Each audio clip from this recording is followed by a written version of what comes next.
Mr. Holger is having some technical issues. So, can we kindly move forward with the program of today? Yeah.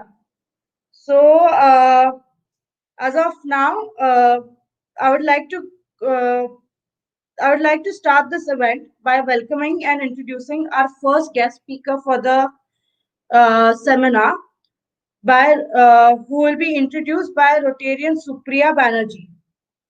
I'm handing over to you.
Hello, am I audible?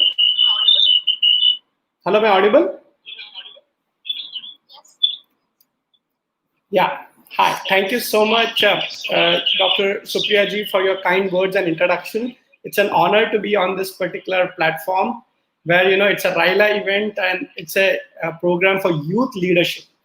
And if you look at it, that has been my subject, that is leadership. And you can see behind also, you can see the Chanakya as one of the leadership sutras, which is called Praja Sukhe Sukham Rajya Prajanam Cha Hite Hitam. It means that, the happiness of the leader depends on the happiness of the subjects. So friends, it's important to know that, we all should not work to become leaders, but if we work for the society and for the people, we will become leaders. So that is the first thing I want to tell you, that aiming to be leader is one part of it, but the reality is that if you work for the people, they will make you a leader. So with that, I would like to thank all the organizers of Rotary for giving me this opportunity to actually be part of this particular session. And the good news, I want to tell you that I'm also a Rotarian. So I've been part of the Rotary movement, which is more than 100-year-old organization and doing so much fantastic work for the society. So, friends, with that, I'd like to start by addressing on the topic that has been given to me, and that is decision making and leadership. But before that, friends, I'm so happy to actually see that today we have taken up a topic which is very, very interesting. That is Anvikshiki. And if you look at the behind, it's called CA. You can see it on the screen. You know what the CA stands for? The CA stands for Chanakya Anvikshiki. And it is so nice when Dr. Supriya told me that the youth actually selected this topic, that is Anvikshiki. So before I start on the topic and speak on leadership, I want to actually speak about Anvikshiki because that is the theme of the event also. Friends, when I first heard about what Anvikshiki is almost around 20 years ago, I was not even sure because that's a word I could not even pronounce. Anvikshiki. But today, I do only one thing, speak, think, and discuss, and of course, to some extent, teach Anvikshiki. Yes, my dear friends, Anvikshiki is a very important subject that we should know. Unfortunately, we have been not able to know it till now. But as they say, Jab jago tab savera, which means whenever you are aware of it, start from there. So I discovered it 20 years ago, and I'm so glad the youth that's listening here discovered it earlier than me. So don't worry about it. So I want to start by actually telling you what Anvikshiki is all about. Anvikshiki was a word that was very popular in the ancient education system of India. Yes, my dear friends, it's a very popular word. And interestingly, that is a word which leaders had to study. It's a subject. Yes, my dear friends, it's a subject that is studied in schools and colleges, right? So in the ancient Gurukul system, if you were to be a good student and want to be a leader, that's the kind of a subject you are taught. Yes, that is Anvikshiki. And it directly connected with Chanakya, who was one of the leadership gurus. He was not a Raja, but he was a Raj Guru. So, friends, I like to just tell you a little bit of a background about Chanakya. I'm sure all of you must have heard about him, read about him, and Supriyaji gave a complete list of the books that I have written on Chanakya. In fact, there is a book that I have written called Inside Chanakya's Mind, Anvikshiki and the Art of Thinking. Yes. So if you look at the life of Chanakya, it's had many ups and downs. But what is very important is that during his young days, like all of you who are part of the element, when you're young, you should have a vision in life. Yes, my dear friends, if the vision is there, you will achieve it today and tomorrow. This young boy Chanakya was actually called as Vishnugupta. Yes, my dear friends, he was called as Vishnugupta. And interestingly, he was born at Patliputra, which is modern day Patna. And he was actually part of a particular, community, I would say, or he was part of a family which was a teacher's family. So his father was a person whose name was Chanakya. Sorry, the father's name was Chanak. Okay, and therefore it's called Chanakya Putra Chanakya. Yes, so his father was Chanak, and that's quite interesting to know that he actually created a lot of leaders. His father also created a lot of leaders, and he continued to be part of the teaching profession that his dad actually started. Okay, so you can say, teacher's son, that is Chanakya, became a great student, but he went to Takshashila, that is the university which was very popular during those days, studied, and the good student actually became a great teacher. Yes, so teacher's son becomes a good student, and then he becomes a great teacher himself. So that's called family tradition and Guru Sishya Parampara tradition. So he came from Takshashila back to Patna, which is Patliputra.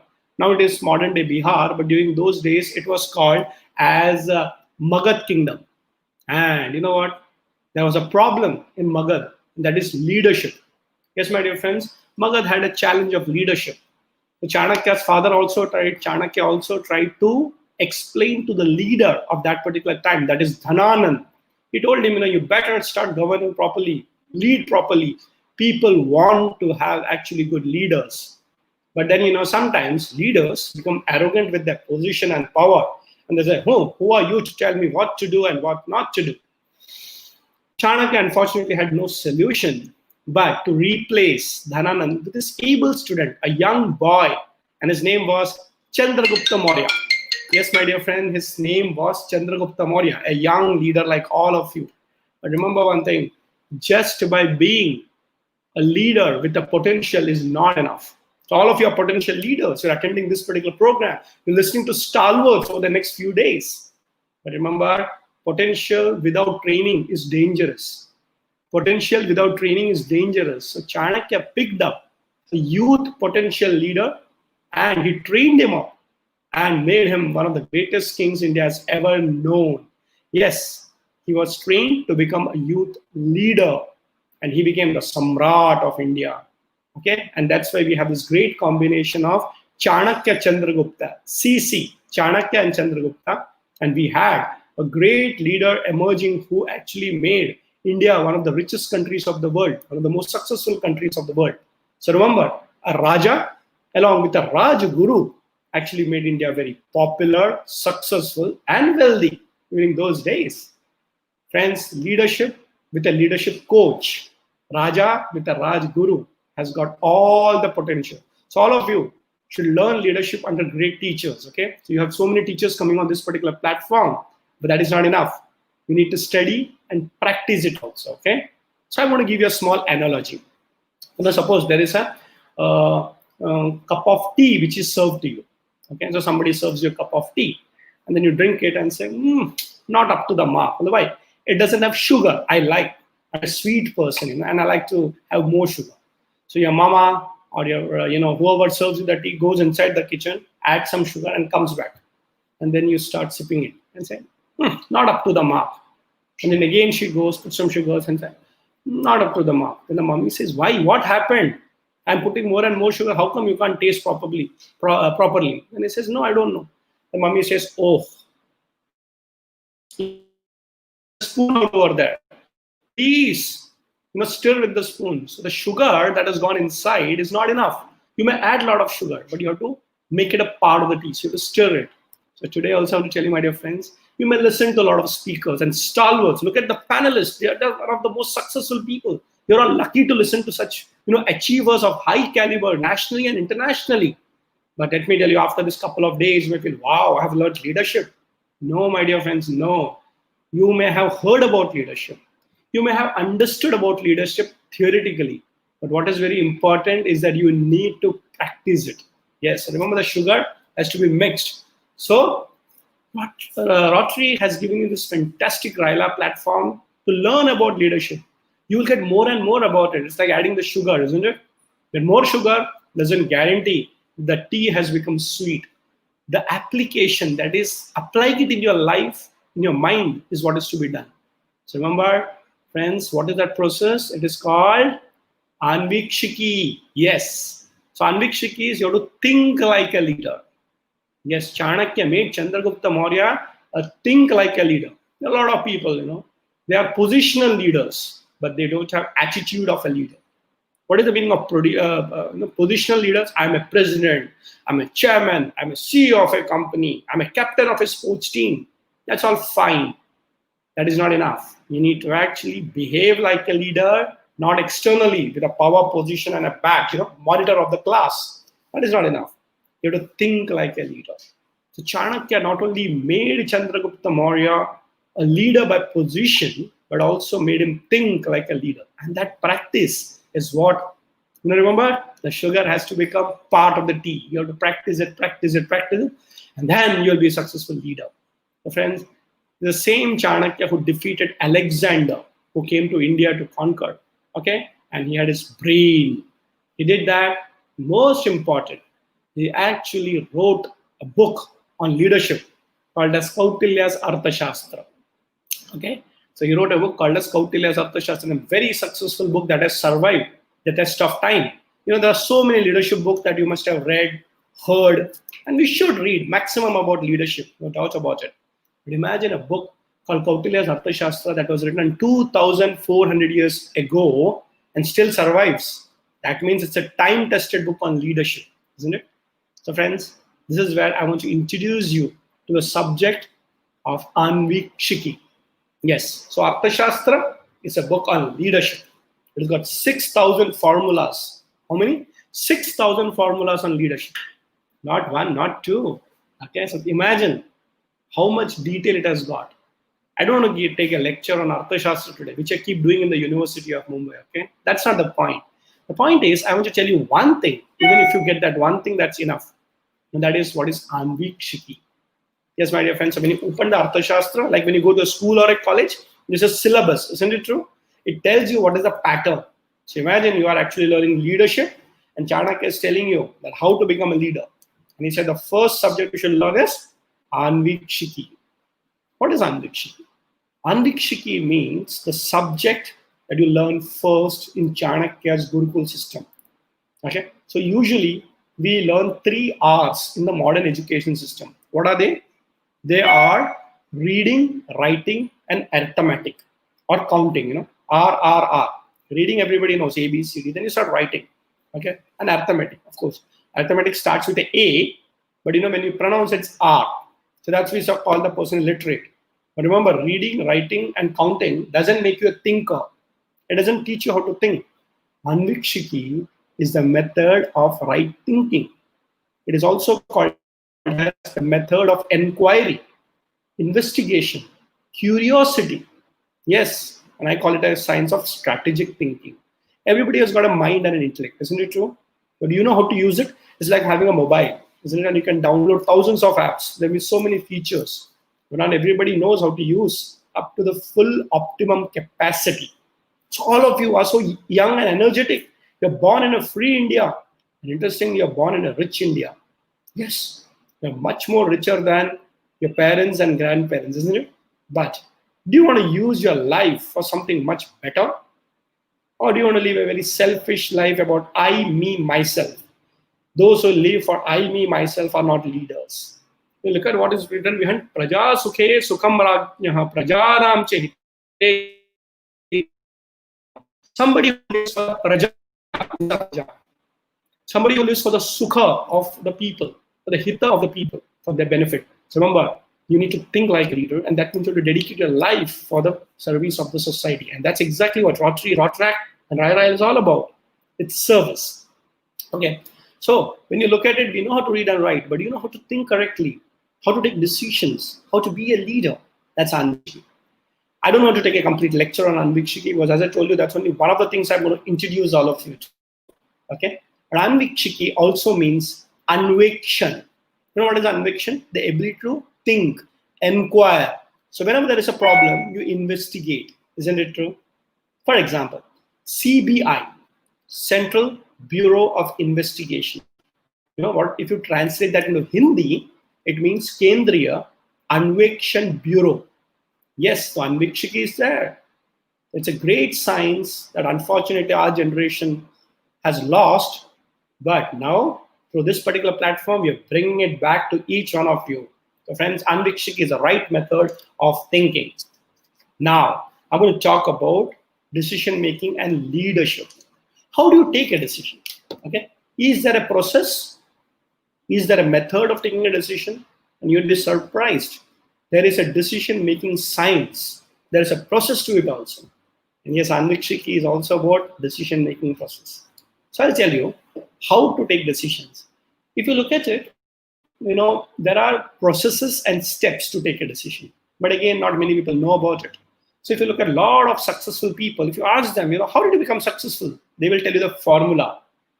Okay? And there is one person who was asked, oh, you always take the right decisions. Okay? You always take the right decision. How did you learn to take the right decisions?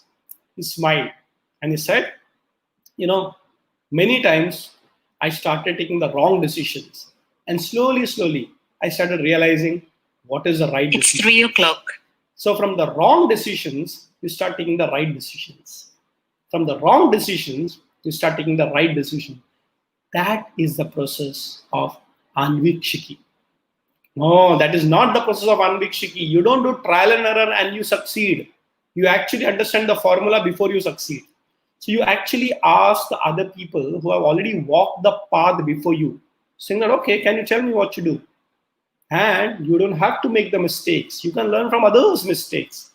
It's called fastening your failures. Leaders should not wait for failures to come and then learn.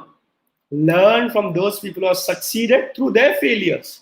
Don't reinvent the wheel. Hmm?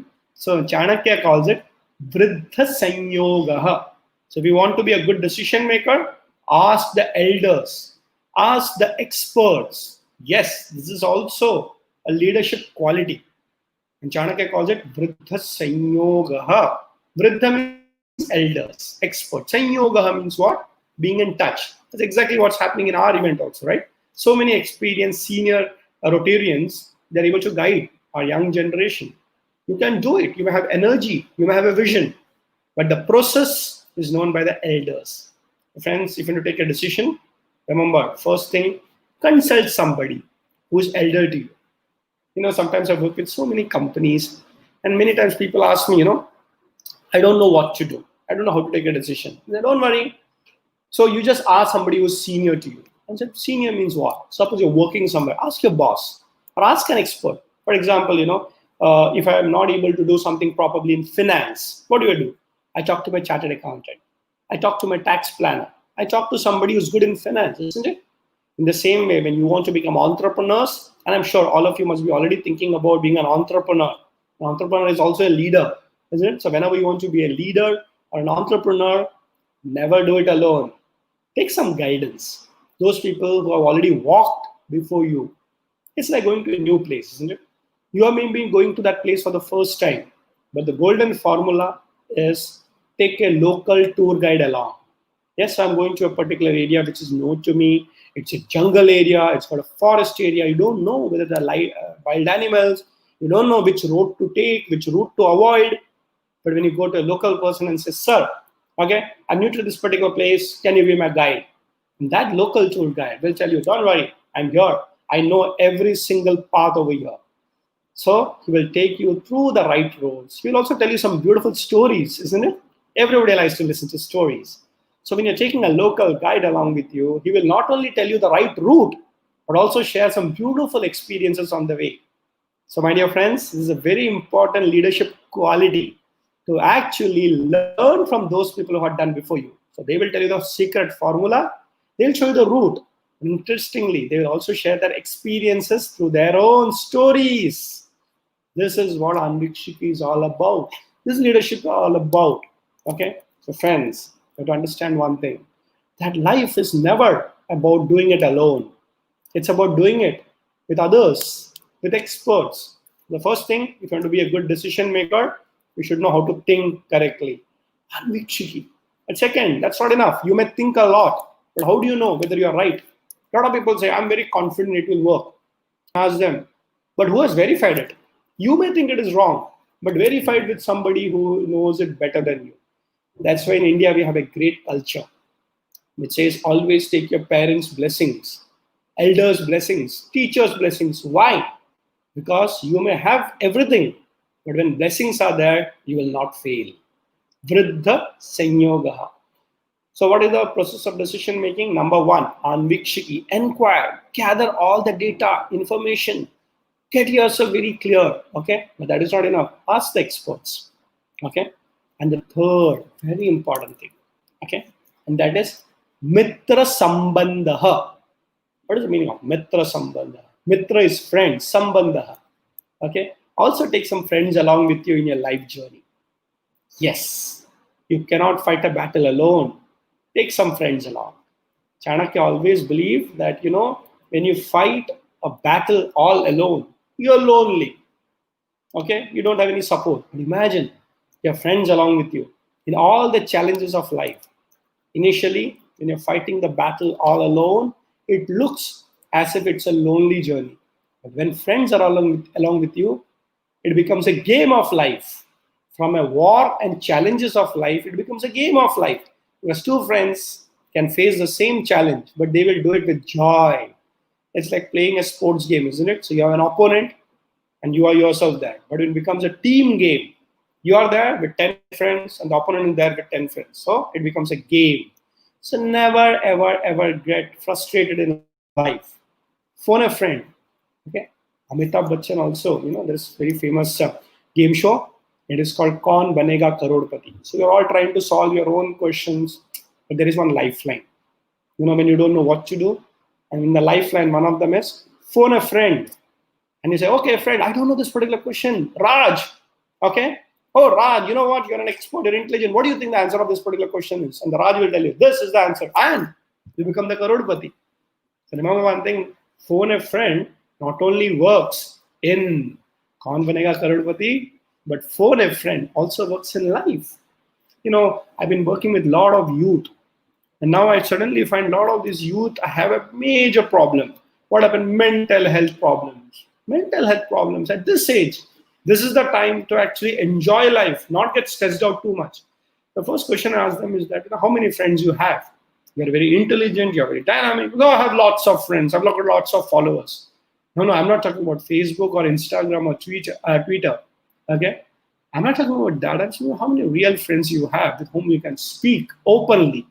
And they just think and say, oh, I have 3 friends. Oh, 3 friends. So that means you need to expand your friend circle. I'm not telling you make the whole world your best friend. That is not possible. Be friendly with everyone, but choose your friends carefully. Leadership. Okay, so leaders also have their friends, but they choose their partners, their friends very carefully. So don't be lonely. Don't be alone in the battle of life, because when you become a leader, you should have a team also with you. And that is called Mitra Sambandha. Okay, friends, Mitra Sambandha. So let me tell you the process of decision making. Okay, so whenever there is a challenge in life, whenever there is a problem in life, first think properly. Anvikshiki, Anvekshan, inquire. Find out the details. And there's okay, I think this is the problem. How do you know? Verified with an expert. And that is called Vriddha Sanyoga. And the third one is ask a friend also and say, I'm going to walk this particular journey. Would you like to join me? The friend says, okay, let's come along together. If you look at these 3 steps, thinking clearly, Anvikshiki, plus Vriddha Sanyoga, guidance of the elders and experts. And third is taking friends along. Don't you think you'll feel happy and become successful? I'm sure for all those people who are thinking, may already have started feeling happy about it. And so, wow, what a beautiful way of living a life. Thinking, blessings, and friends. Yes, this is the formula of leadership. Now, whenever you want to take a decision, what do you do? What is decision making? What does the Chanakya say? Okay, he says, whenever there's a problem, first look at data, numbers, Sankhya. Okay, so whenever a problem comes, oh, there's a fire. I say, wait, where is the fire? Anvikshiki. Where is the fire? It's in this particular area. Okay, then look at numbers. Okay, how many houses has got a fire? 1 house. So 1 house has got a fire in this particular area. Okay, it's a building, yes, building. How many people stay in that particular building? Only 1 family. Or maybe 100 families, because it's in the big area. Oh, then you say the gravity of the situation is very high. So whenever anything comes, don't just go excited. Ask the details. How, when, where, what time. Okay? And it is always said, when somebody is going through crisis, okay, the first 1 hour matters a lot. 1 hour. For example, just got a call and said, okay, one of my friends has met with an accident. Okay? Think in numbers. And I asked them, where is my friend? Okay, and then he said, no, he's here, just, maybe a kilometer away. Then you say numbers. Okay, 1 kilometer. That means from my house to that particular place, it's going to take me 10 minutes to reach. And remember the formula? 1 hour is very critical to save the friend's life. It's okay. When did he meet the accident? Just 5 minutes ago. So 5 minutes plus 10 minutes of my travel. Okay, and 15 minutes. Very good. I got 45 minutes to save my friend. Numbers. Okay, and then you just call another friends, Mitra Sambandha. Okay, come on, friends, let's go and actually save my friend. So it'll take another 5 minutes. So you are there in 15 minutes, 20 minutes to take it. You also call up some doctors. Okay, if your friend, one of his parents is a doctor, you also inform them. And then you bring the child or that particular friend of yours to a particular hospital or dispensary in half an hour. You're taking a decision, isn't it? And the first aid is given, the blood which is bleeding is stopped, and your friend is saved. But imagine if you don't know numbers. Oh, friend has met with an accident. Okay, but you have to think in numbers. When was the accident? 3 hours ago. Oh, Where is he? He's still on the road. Oh, I think we should rush. But he's in the hospital. Okay. Then the decision making is not to reach the hospital. In the first case, it was to make sure that the friend of yours is lifted and taken to a medical care center. But in this case, it's 3 hours old. He's already in the hospital. Then what do you do? Then you said, okay, let me look at the next level of challenge. He's already reached the hospital, right? So he's saved. And then you go and ask the numbers, saying that, how is he? 3 hours he's been there. Has all the family members been contacted? So go and say, maybe does he require financial help? Okay, so maybe people who are not so well off, you may have to support him or her financially. So what do? You actually try and make sure that you ask the next level of numbers. The first one is about time. Next is about numbers financially. So you just go meet the friend, ask the parents, and then do you require some finance? Then you check with the hospital bill also. How much is going to charge? So if it's a government hospital, most of the government hospitals it's free. Okay, but sometimes it becomes costly. Oh, 2 lakh rupees. And look at the parents' face and say, oh my goodness, we don't think they're having the financial capability. So what do? Again, mitra sambandha. Just call up all your friends, make a small post, do some crowdfunding, isn't it? And then it's like, wow, here is a friend requests money, and maybe his parents are not having that much fund. So don't worry. It's like maybe we have 50,000 rupees, but we require 2 lakh rupees. So think numbers. 1.5 lakh rupees. So can everybody contribute? Just go and ask your parents and say, can we chip in some money? You'll be surprised. In one day, you may just get your numbers right. So the person is now in the hospital, taken care, financial numbers are taken care, you actually have solved the problem. And afterwards, you come and you inquire with the doctor, again in numbers. So in the doctor, a friend met with an accident and he's discharged him. But tell me very frankly, how much time will it take for him to become normal? Maybe he or she has met with an accident where there is a fracture on the leg. You ask him, doctor, please tell me very frankly, how much time? So doctor says, you're lucky, your friend was in time, you could operate on him, but it's going to take 6 months, okay, to become normal. But I think from 3 months onwards, he will at least able to walk. Numbers. He said, okay, now my friend has reached home safe, financially taken care, but he'll require 6 months. Then you say, okay, but 6 months he'll be at home, boring, he may not be able to attend college, maybe he'll just, do something on the mobile. You make sure, can we make something better?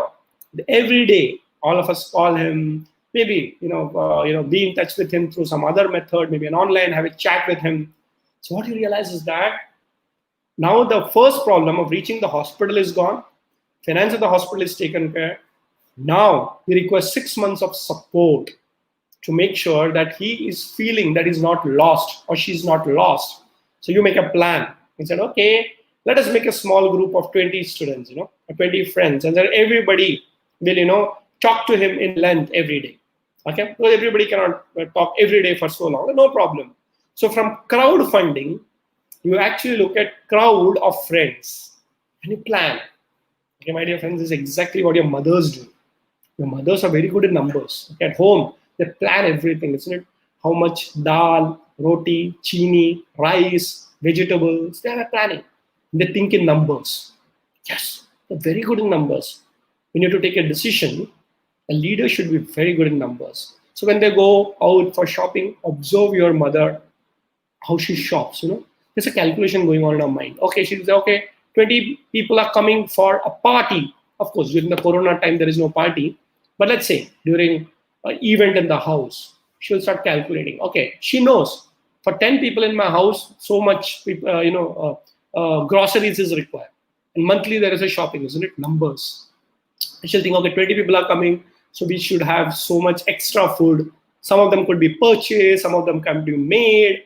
There should be one sweet item, there should be one this. So she's continuously calculating, isn't it? And she's also calculating her budgets and financials accordingly. So it's very, very important to start thinking in numbers. Because decision making without numbers is just, impulsive. I think we should have 20 people coming and we should give this. No. Decision making is also about the detailing. And detailing in numbers is very, very important. Friends, if you want to be a leader, you should know what is numbers. And you should know how to churn numbers. For example, Just look at it. Every president, prime minister, chief minister of a place, country or a nation or a state should know the numbers very well. That's what the government of India does every 10 years, something called as population count. If the leader doesn't know what is the size of his population, how many people he's governing or she's governing, no leaders. So in India, we have 135 crore people. And let's say in a state like Maharashtra, okay, in India, we have around 11 crore people. The chief minister will have to think, oh, my population, my numbers is 11 crore. Okay. In a state like Uttar Pradesh, it's 18 crores. Okay. In a state like Kerala, it is 3 crores. So remember one thing, when you go to become a leader, you should actually have a grip on numbers. So imagine that if you're leading a country like India, 135 crore people, a state like Kerala is 3 crore people, a state like Uttar Pradesh is 18 crore people. You see this? I don't have to go to that level. Even a principal of a college, okay, he or she should have clear numbers. I got 5,000 students in my college, isn't it? Remember, the principal is a leader. The principal is a leader, and you will be seeing that in every class that you go, the first thing that the teacher does is take attendance, isn't it true? Why attendance? When I was a student, I used to always wonder what is this, attendance, and some mischievous children will say, give the proxy. That's okay, but you don't understand the logic. The teacher is supposed to report and saying, out of 60 students in my class, today 55 have come in. Now she is actually having a grip and saying 5 students have not come. Okay, whatever reason. She should know the reason also. Then maybe you see a pattern that is one student who's not been coming for the whole month. Numbers. And so you find out what happened to this particular girl. Suhasini has not been coming for the last 1 month. You ask your friend, you know her, right? Yes. What happened to Suhasini? No, she's not been well for so many days. Oh. So friends, when you have numbers, you know what is happening good. You also know what is not happening good. So very important. Decision making, be very, very good in numbers. A lot of people, when I tell them, be good in numbers, actually get frightened. I don't know what they say. Oh my goodness, I'm not good in mathematics. My dear friends, I'm not telling you to be good in maths. I'm telling you good to be in numbers. See, mathematics is a science. Okay, it's a process. It's a subject where you get into so much details of numbers. There are theorems, there are formulas, there are equations, algebra, geometry, trigonometry. I'm not telling that. That is at a very different level. Okay, that's academic, and some people really love the numbers of mathematics also. You know what I'm saying? That irrespective of whether you hate mathematics, whether you don't like mathematics, especially the exams of mathematics, it's okay.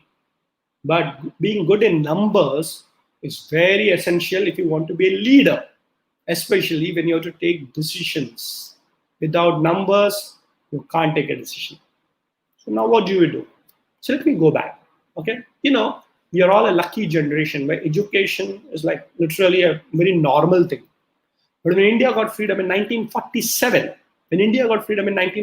you'd be surprised to know only, I think, 17%, 17% of this particular country would know how to read and write. Isn't it very painful to even listen to the number? First of all, our population was only hardly 30 or 33 crores. Now it's 135 crores. So think about from maybe 35 crores to 135 crores.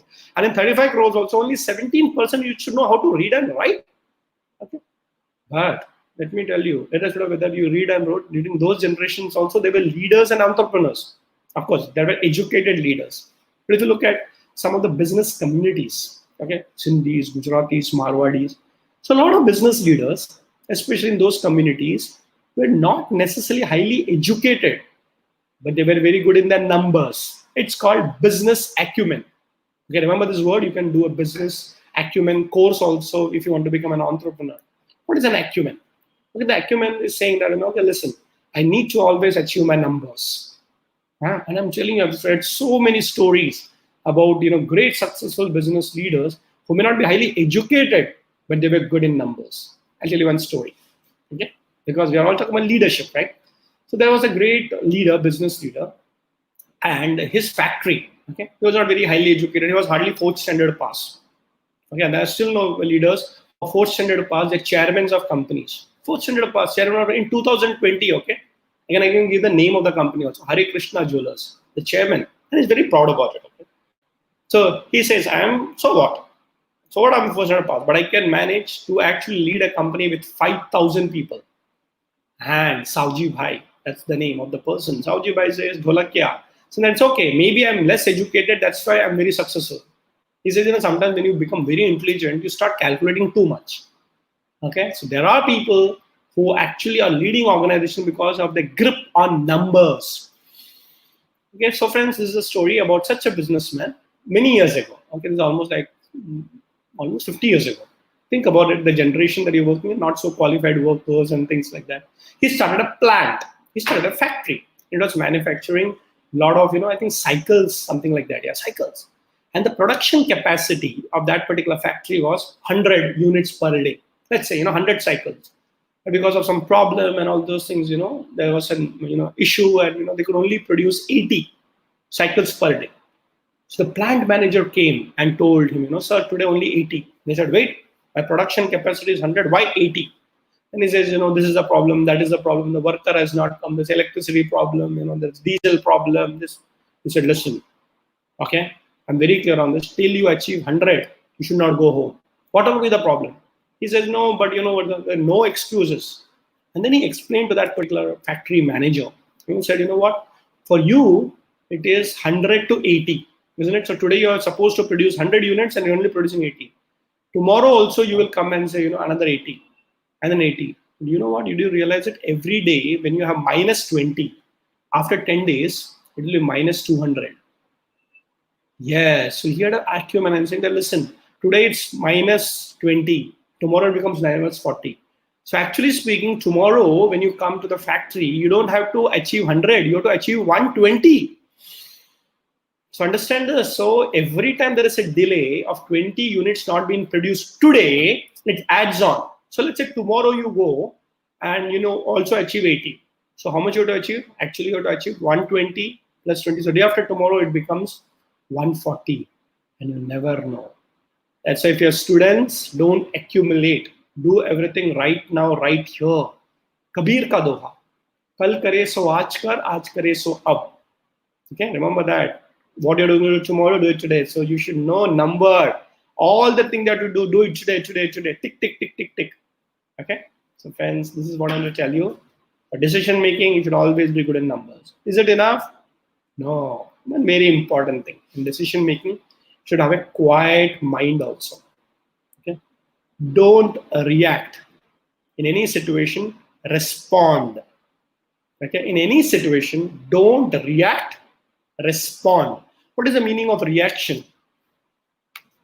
It comes and you impulsively jump into the conversation. Oh, abhi.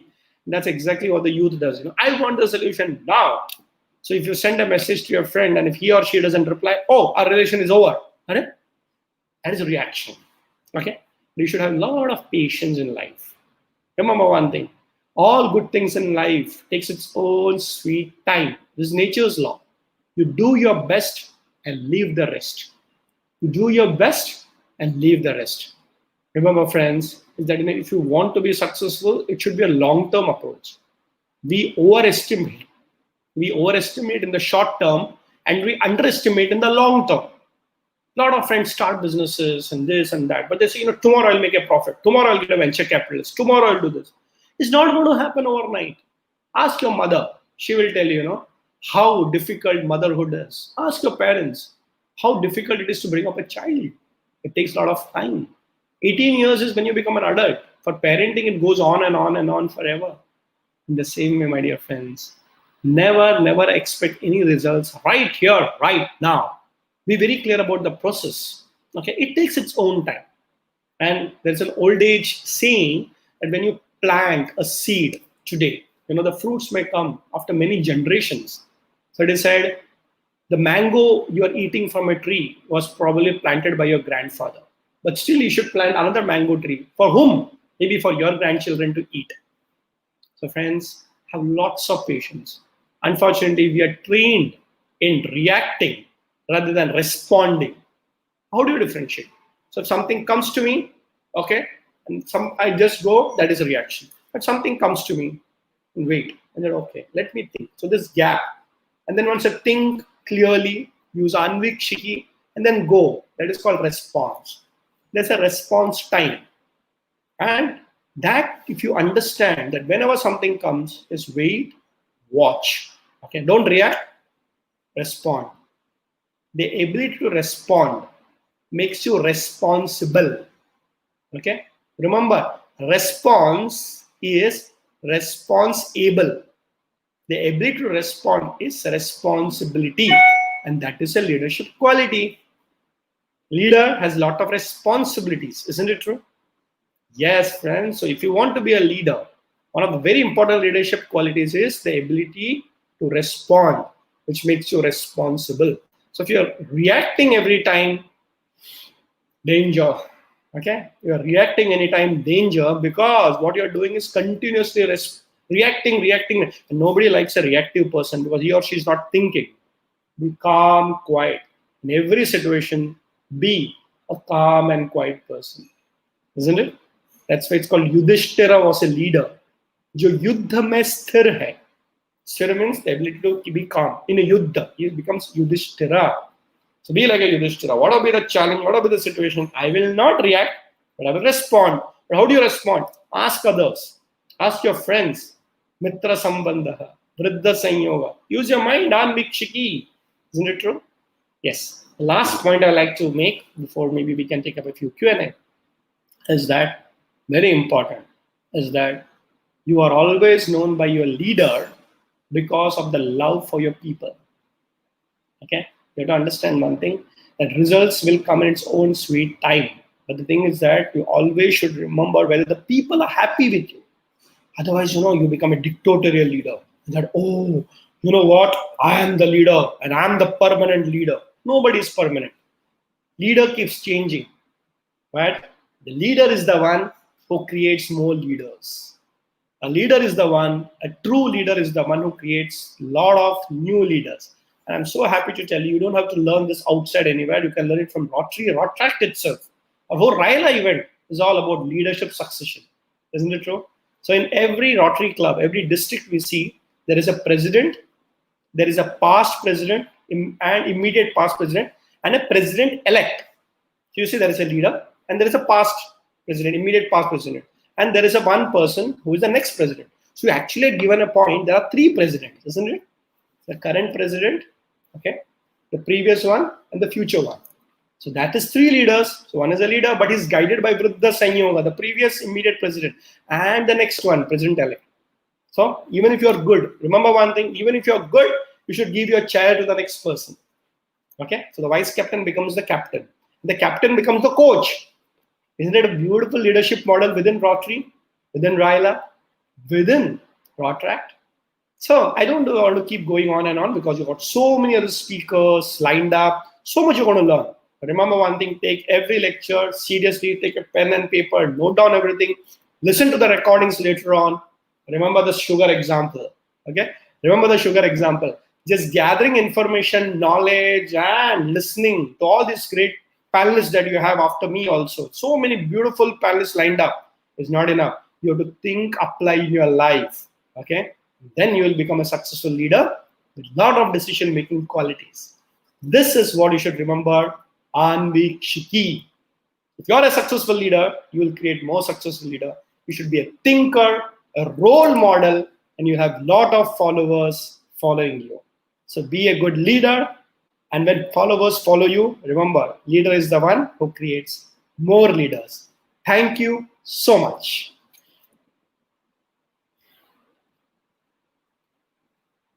Am I audible? Thank you. Thank you for such a wonderful session. Now, I would like to ask moderator Manju Fadke to conduct the question and answer session for this amazing and very insightful and encouraging program. Since I started a little early, I ended up a little bit early. So Yeah, since I that was perfect. numbers, remember, I was given half an hour exactly. I ended up with half an hour.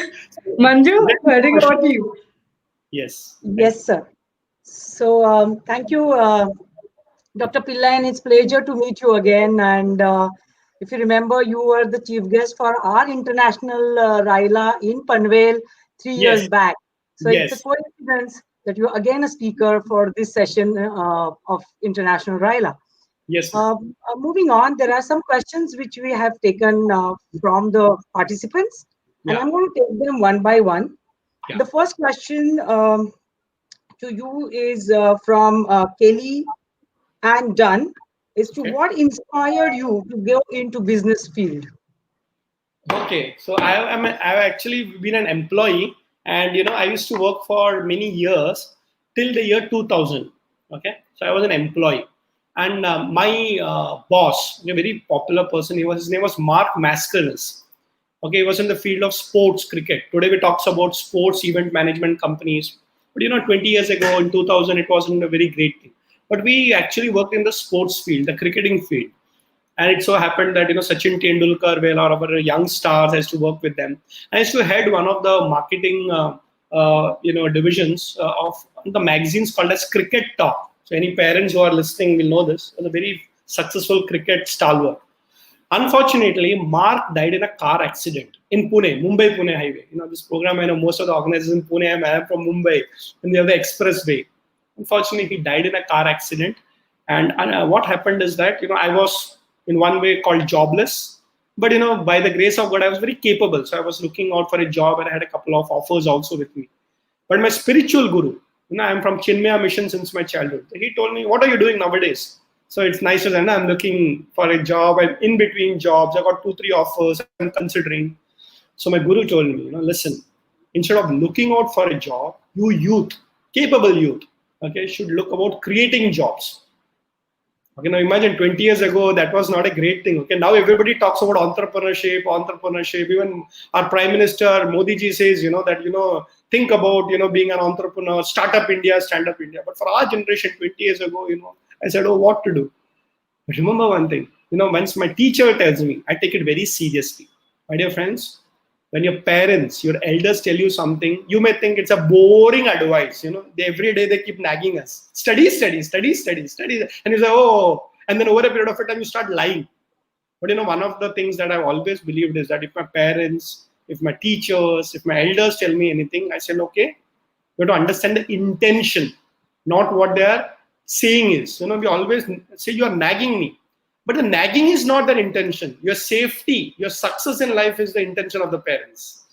So when my guru told me, instead of looking out for a job, think about creating jobs, I took it very seriously. And I'm not from an entrepreneurs community. I'm not from a business family, but I took it very seriously. And I started a company. And today, look at I'm such a beautiful sitting in an office. I've employed so many people.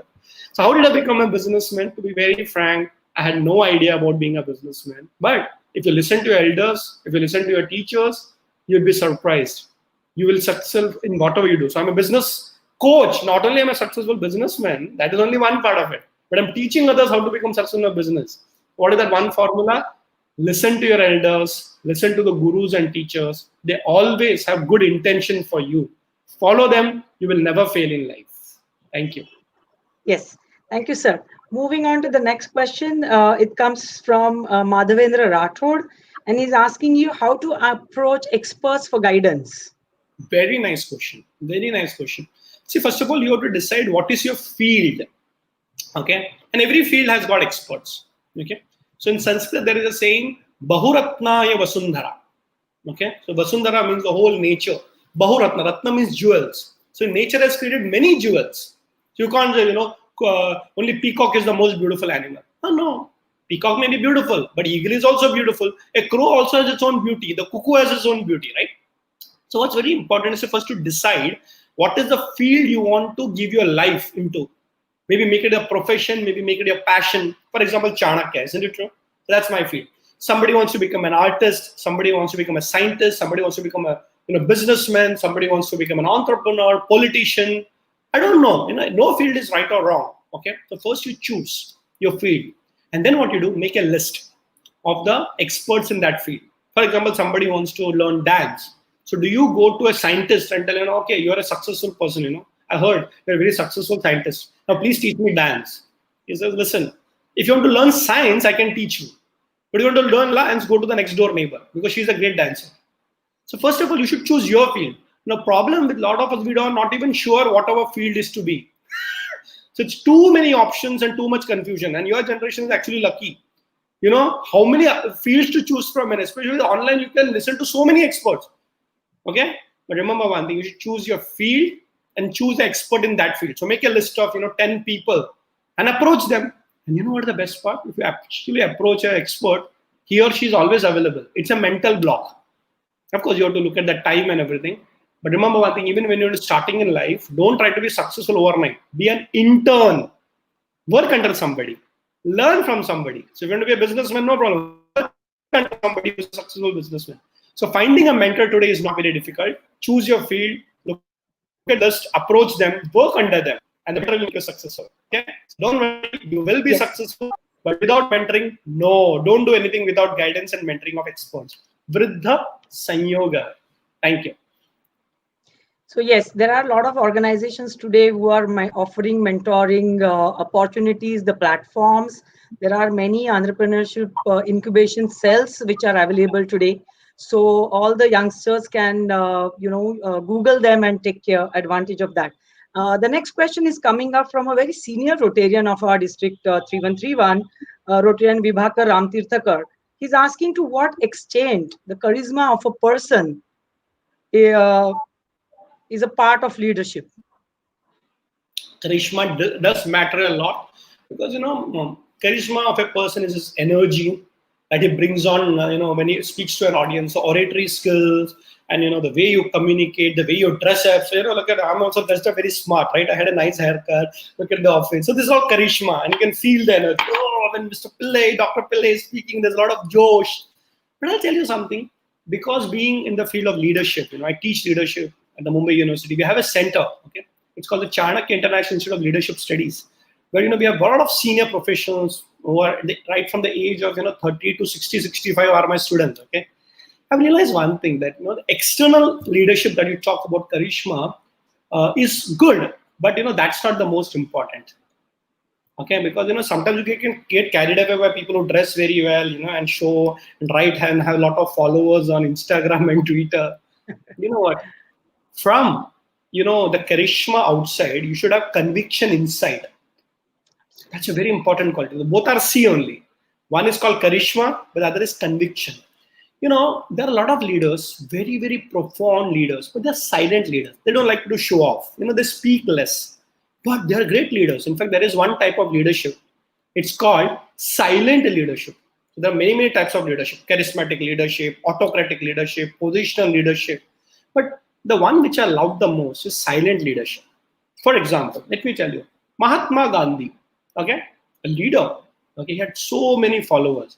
But you know one thing, Mahatma Gandhi wasn't a great orator. He never had a great charisma. If you look at his personality, old man, dhoti mein, dubla patla, ek danda leke. But if you remember that song, Bande mein tha dam, Vande Mataram. That person was so convinced about his concept of freedom through ahimsa. Everybody laughed at him, including Sardar Vallabhbhai Patel. What this old man doesn't understand. If you listen to his speeches, they're not fiery speeches. He will never fight Mahatma Gandhi. Karo, karo. No, he's a very silent guy. But there is something about him. That British Empire collapsed. Isn't it true? So that conviction is very important. Otherwise, what happens? We do so much external, but inside nothing. But I would say the combination is great. Have a great charisma, but also be convinced. Convince people with charisma is the ideal leader. But only charisma, conviction is very important. You commit to yourself, and then you inspire people around you silently.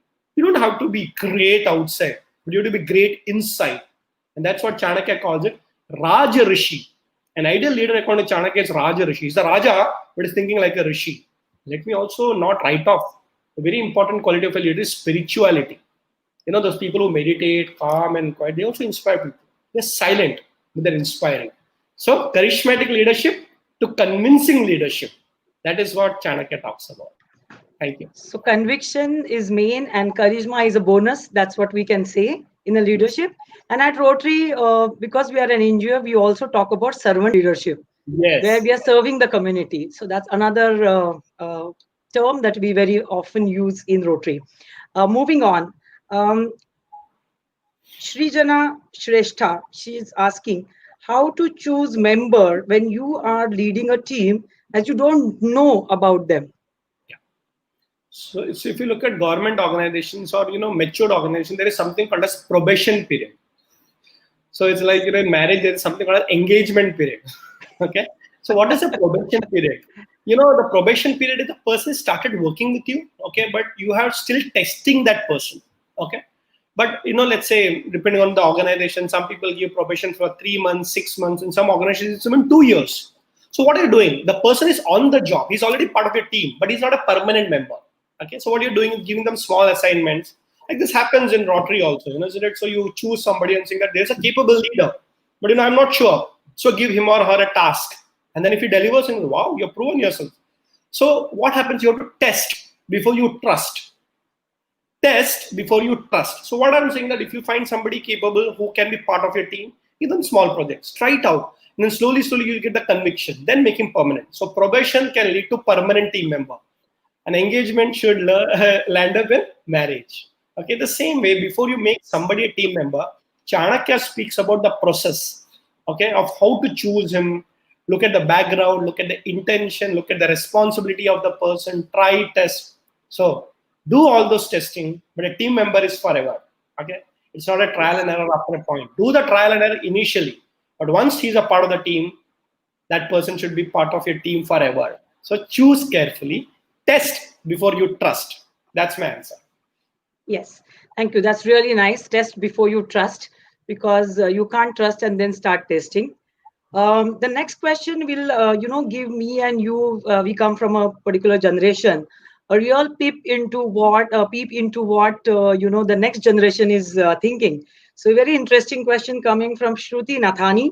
She's asking: there are times when certain decisions require secrecy to be maintained, then the important aspect of reaching out to friends cannot be approached or completed. Any suggestions on such a situation? Yeah, very, very nice question again, Shruti. So you don't have to let out your secrets, but you can get inputs to your problem. Okay, I'll tell you how Chanakya gives a solution. Suppose I'm just giving an example. Okay, so I got a 5 crore ka lottery. 5 crore, 5 crore. You cannot go and tell it the world when it's a problem. So what I'm saying is that now you want to get a suggestion, okay, from a friend, from somebody whom you say is a good advisor. But you go and tell what? If I got 5 crores, now tell me what to do. The secret is out. Remember, the only secret that remains with you is one which are not spoken, and in today's generation, what is not texted. The moment you put it on your mobile or your laptop, it's gone. The moment you open your mouth, it's gone. So what is the secret? But you want an input because 5 crores is a big amount. What do you do? And you trust that person, but you don't know whether to tell that 5 crores. So what you do is that ask indirectly. So there's a method to it. So when asking, so and so, like Shruti is asking, let's say, your friend Samira. I'm just putting a name, okay? So Samira, what do you think? What should you do in life if you have money? If you have all the money in the world, what do you think you should do? Samira, I have this money, how to do this. Then you slowly go to the mood and say, imagine Samira, if you get 5 crore ka lottery, what will you do? Samira, 5 crore. सबसे पहला तो मैं अपना जो भी debt है वो कर दूंगी. Okay, then you're getting the input indirectly. You're not telling I have got it. What if you get it? And then you indirectly ask, suppose it's 3 crores, what do you do? Suppose it's 10 crores. So what do you want is an advice, right? But there's two ways of getting it, indirect or direct advice. But you trust that person completely, okay? You trust that person. It's like your parents. You can't avoid telling your parents that I don't have a 5 crore lottery. They will come to know anyways.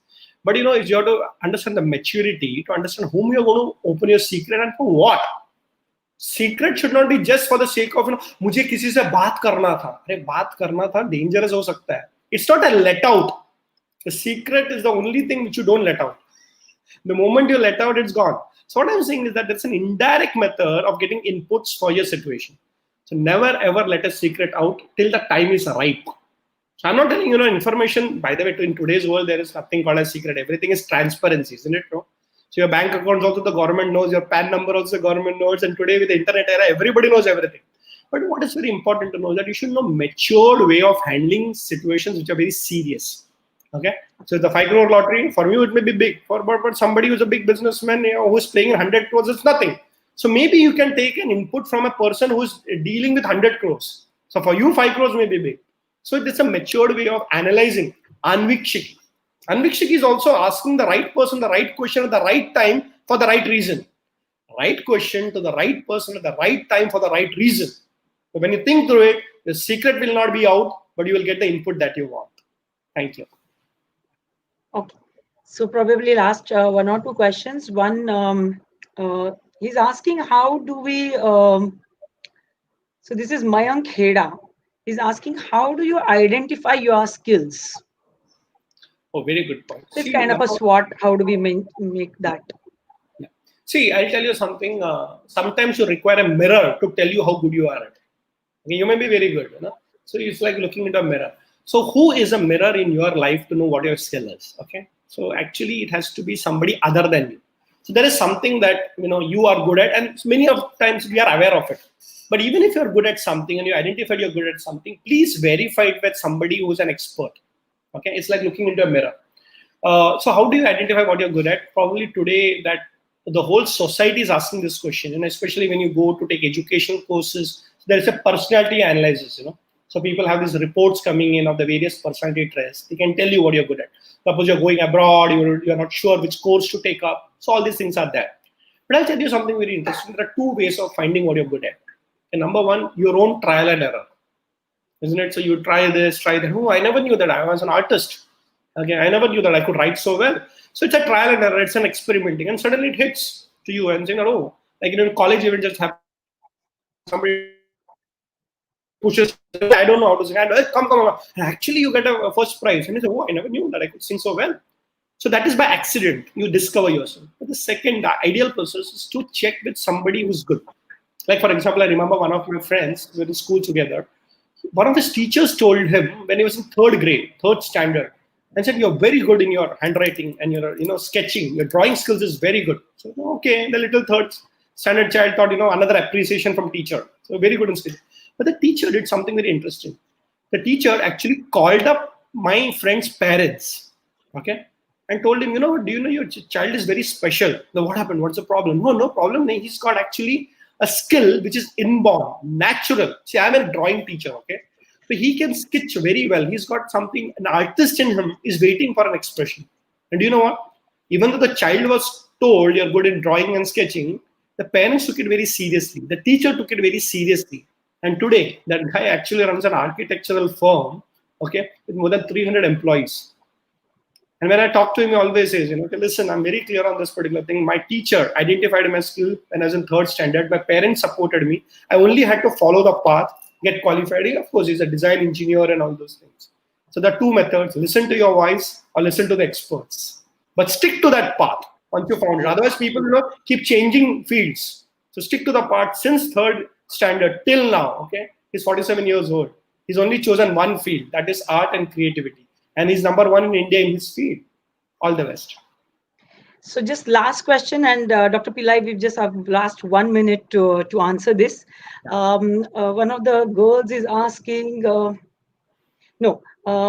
a retractor probably, Amar Ashar. He's asking from which Gurukul you studied Arthashastra. Where is that Gurukul, and have you thought of starting a Gurukul? And he is saying he would be interested to join that. Very nice, very nice. So I studied at Chinmaya International Foundation in Kerala. Okay, so it is now the Chinmaya University. It's near Cochin. So that's where I studied the 6,000 sutras of Arthashastra. Dr. Gangadhar and I taught me.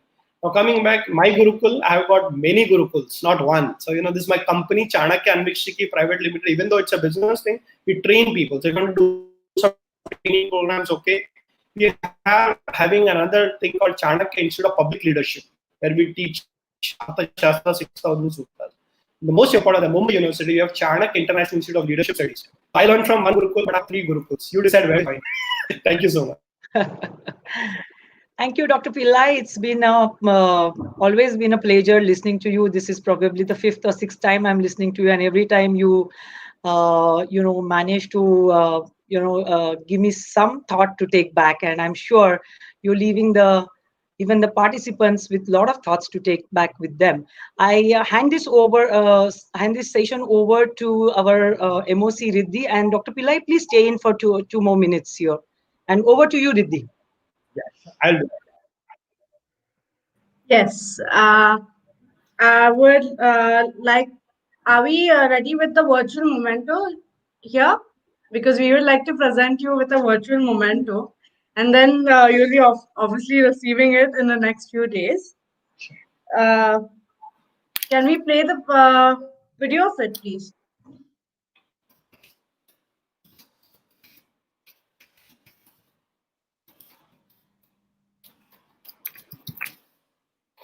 Okay. So we'll be presenting you with a tiny like a tiny memento from our side. And next, I would like to call upon Rotarian Archana Gozam Gunde to present the vote of thanks for this session, please.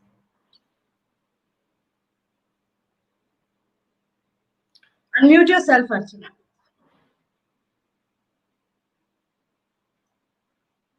Like down there, just unmute yourself. Yes. Thank you so much, Sudhi. What an amazing start of the day.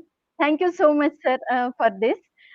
It's really a great start of the day of Anvikshiki with session, then Dr. Radhakrishnan Pillai sir himself, himself, who is writer of the book. He is not just a writer, but proved himself in his life in his own life. Sir, you are real guide, motivator, and inspiration of youth.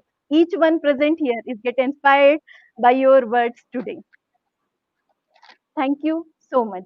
Sir, you guided us today about how to become a great decision maker and great leader by giving many examples. If you work for people, people make you leader.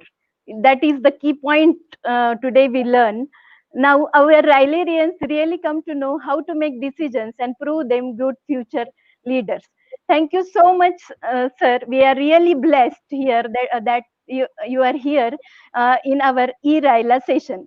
We are blessed to have such great speaker and lighting the lamp of wisdom with your valuable tips for all of us.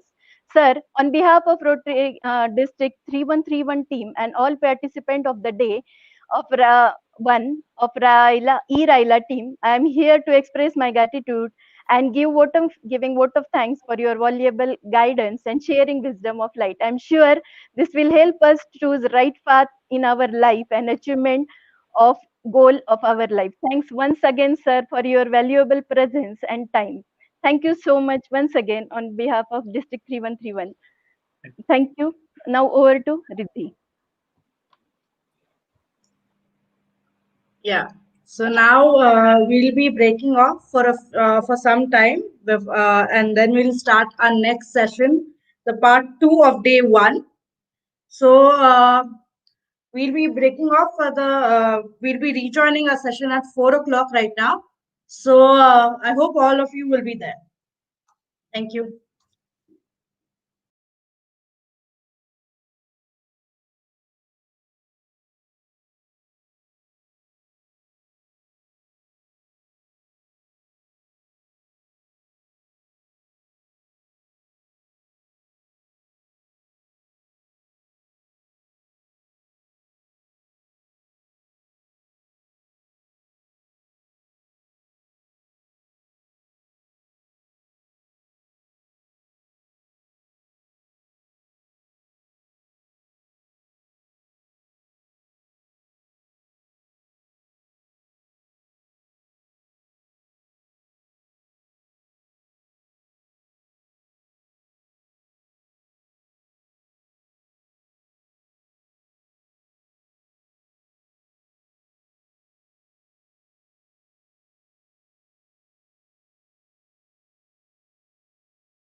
Okay आता चालू होते bye.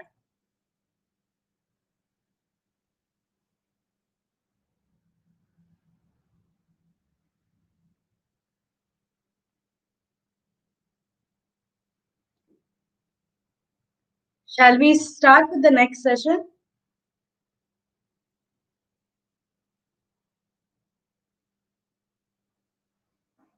Yeah.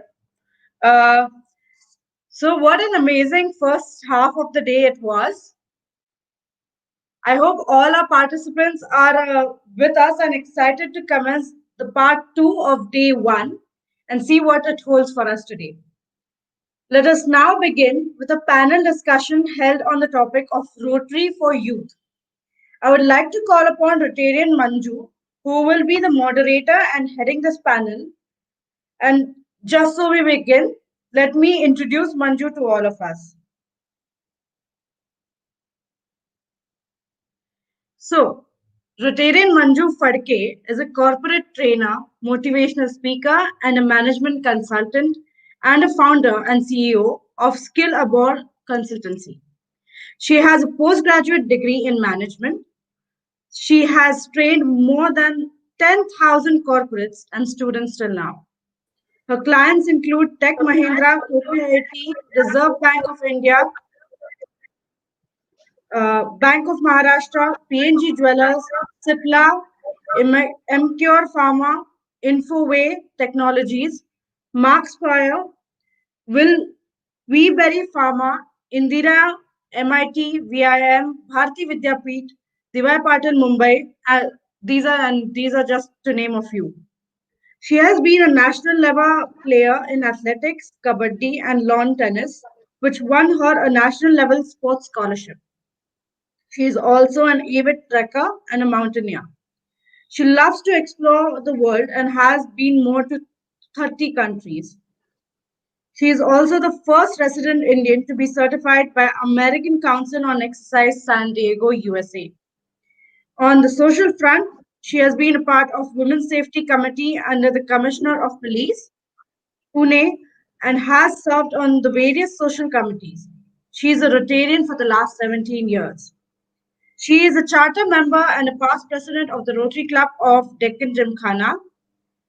She has a vast Rotary experience at district level to as district chairman membership, associate assistant governor, zonal director membership, district director leadership development for 2 years, district director foundation fundraising events, district chairman youth, governor international RYLA, the assistant governor, district secretary of events and training, governor of AGAC training seminar, district directors of service project special, and director of membership.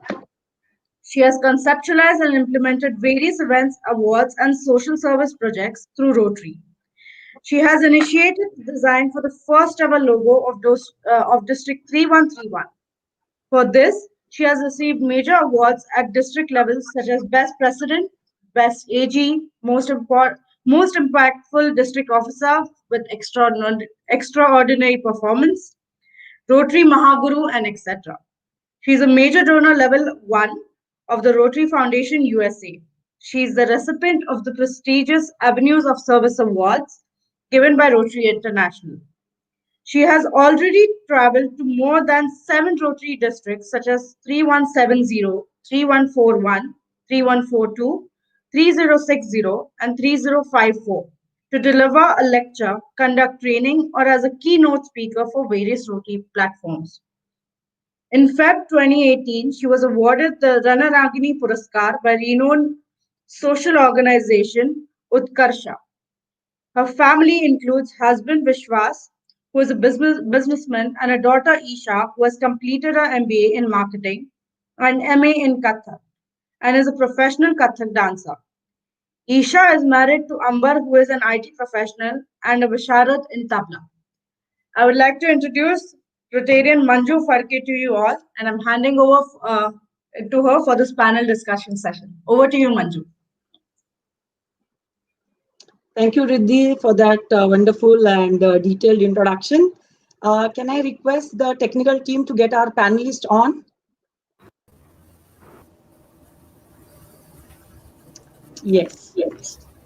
So, welcome PDG Trustee Geeta, welcome PDG Trustee Aziz, welcome PDG Dr. Shailesh from our very own District 3131. Welcome you all here, and it's a pleasure to have such a varied and such a talented and committed Rotarians coming and talking to us. The topic for today is youth for Rotary, and you can see all of us are pretty young out here.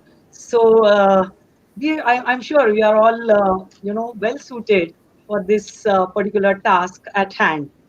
Beginning our panel discussion, let me introduce our panelists for the day.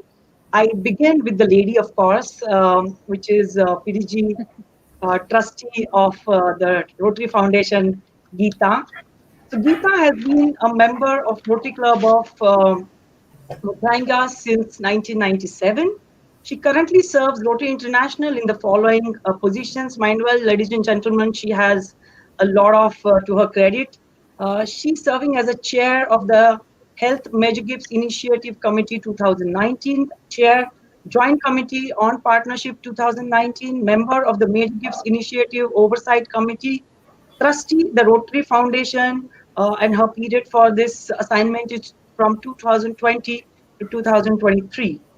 Geeta continues to work on the social service projects at the ground level too, and she's overseeing successful Rotary projects such as Kick Polio Out of Africa campaign as an ardent supporter and the Kenyan coordinator, which managed to raise substantial contributions for the polio campaign. She was the first female district governor of Rotary District 9200 in 2013-14. And what a coincidence that today she's with us when DG Rashmi is the first lady governor of the District 3131. So we have that extra connect, Geetaji, with you. Um, the Rotary District 9200 then comprised of Kenya, Uganda, Tanzania, Ethiopia, South Sudan, and Eritrea when she was the governor of that district. Geeta has served as Rotary Coordinator for Zone 20A English from 2015 to 2017, where she oversaw 11 districts across East and Western Africa on membership development and strategic planning, as well as trainer. Another connection, Geetaji, here, because I'm a district membership director this year, so I'm sure we can uh, connect again for that, especially. She has been involved in training at many Rotary institutes and other numerous district and zone training sessions. To mention specifically, she was the International Assembly Trainer in 2017, and she participated as lead facilitator for 2018 International Assembly. She has served as Rotary International President Representative in USA, Egypt, Turkey, South Africa, Ghana, and Nigeria. She's a past member, Basic Education and Literacy Major Gifts Initiative Committee. For her service to Rotary, PDGA trustee Geeta has been recognized with the prestigious Service Above Self Award by Rotary International.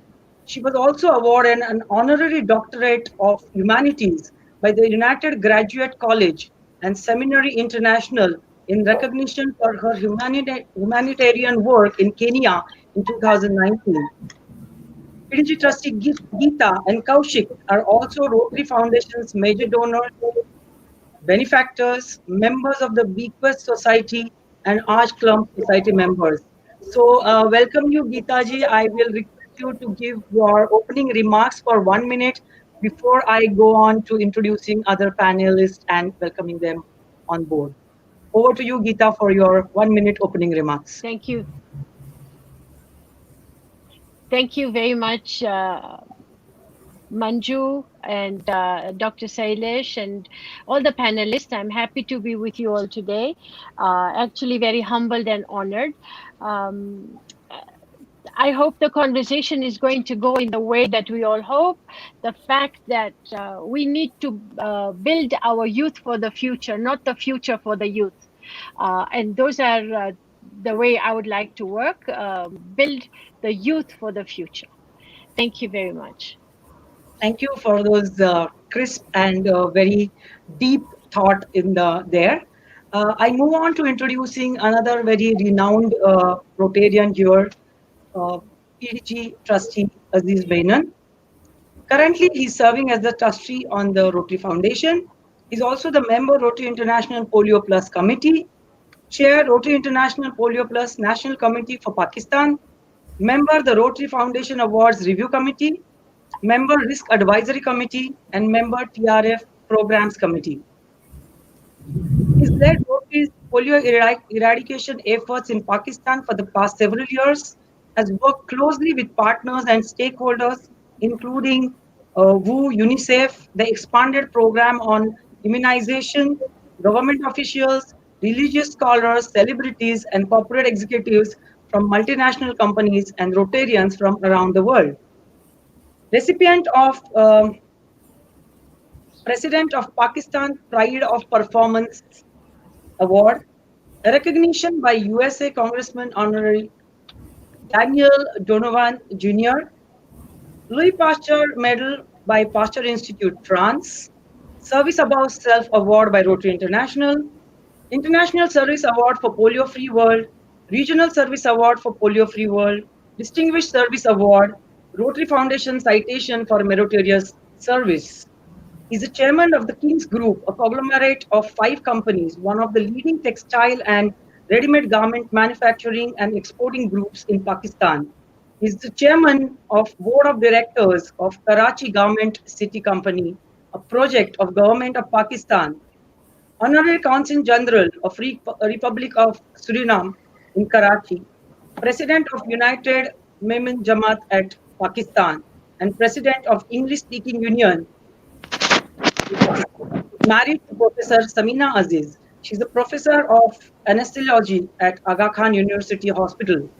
Both Aziz and Samina are members of Arch Club Society Chairman Circle.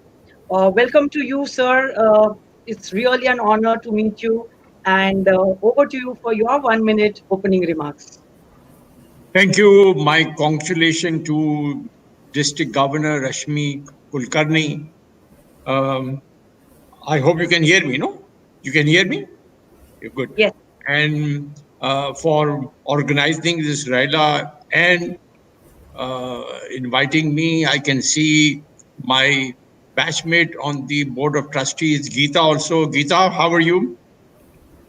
And to all the other panelists and those who are listening, my greetings. And it would be a pleasure to interact with you during the panel discussion. Thank you. Thank you, PDG Trustee Aziz. And moving on to another well-documented Rotarian from our own district, Dr. Shailesh Palekar. So PDG Shailesh is a physician and intensivist by profession. He did his MD in medicine from Sion Hospital, Mumbai in 1992, PGDMS from Symbiosis, Pune, and MBA Health Services from United Kingdom. He's also a consultant to many corporates, including Reliance, IPCL, HOC, HIL, Bombadine, Pidilite, etc. He has been a corporate trainer for Reliance, US Vitamins, Vipin Pharma, MSD, Johnson & Johnson, and many more.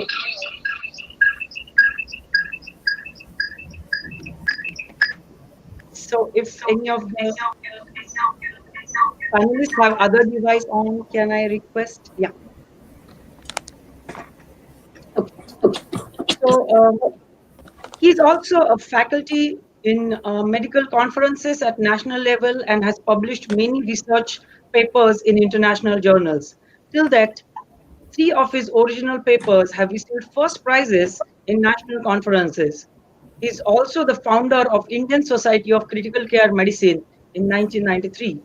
He's fairly a successful sportsman as well, having played carom and chess at state level, hockey and football at university level, and cricket for Bombay schools. And for all the cricket-loving youngsters here and from the youngsters from cricket playing countries who are participating today. It's played with the likes of Sunil Gavaskar, Dil Vengsarkar, and none other than Sachin Tendulkar too. He joined Rotary Club of Panvel in 2000. In 2009-10, he became the most decorated president of RC Panvel in its 60 years of history. He is a second level major donor. In the year 2015-16, he has been nominated as the district governor for the year 2018-19. As DG, he set many new milestones, including a Guinness World Record for maximum number of online organ donation pledges, the first ever CSR awards of Rotary District 3131, first all women's car rally, Rotary Fest, multi-district cricket tournament with the highest participation ever in the world and the highest ever APF collection of 6.70 lakh dollars for the Rotary District 3131. At a national level, he was the zonal coordinator for Polio Plus in 2019-20. Currently, he is ARRFC for Zone 7 and is a member of National Committee for Rotary Action Group on Addiction Prevention. He has received Gaurav Puraskar and Yashavanta Puraskar for outstanding work in the field of medicine and community service for the last 25 years. He is also a recipient of Rotary Bhushan Award. Welcome, PDG Dr. Shailesh, for this panel, and over to you for your 1 minute opening remarks. Yeah, it's wonderful to be here today. Uh, to be with the youth has always been my passion, and I've been working with the youth and especially the Rotractors for the last 14 years. It has been a pleasure being with them, and every time you work with them and spend time with them, you feel very young. And I would be more than happy to share my thoughts on what is expected of the youth today and how Rotary and the youth can collaborate and make this world a better place to live in. Thank you very much. Yes. मैं आज करा दूंगा, आज करा दूंगा ये zoom call से निकल के गीता का पता कर दो कांटेक्ट कहाँ है पाकिस्तान में के बाहर. Trustee Aziz, can we request you to mute yourself? PDG Aziz, can we request you to mute yourself? I did it. I did it. Okay. Okay. Thank you. Thank you. So moving on to our questions for the day, I begin again with the lady. And PDG Geeta, what we would like to know from you, what according to you is the primary objective of Rotary for focusing on youth?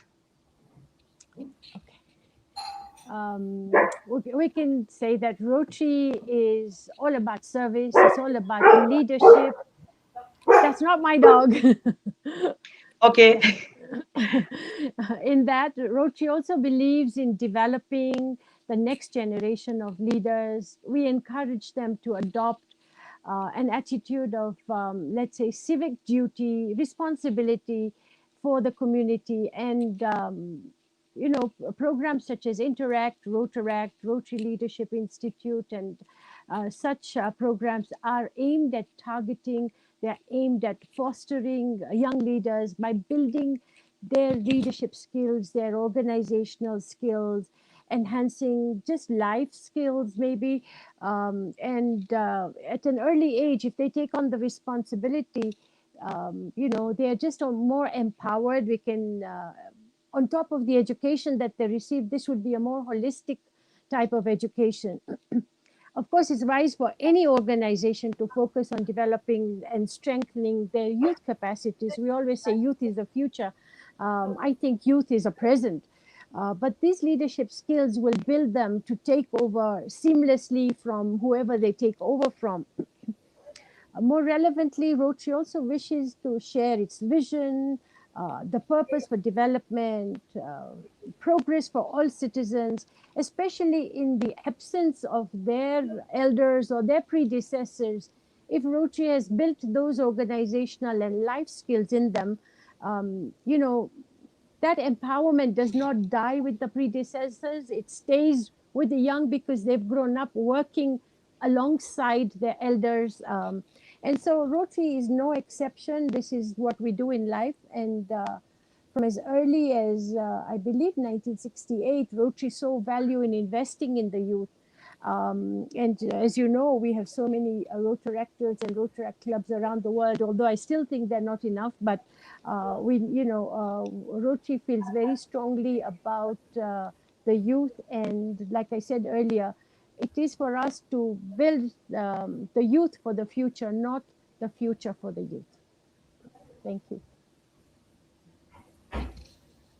Okay.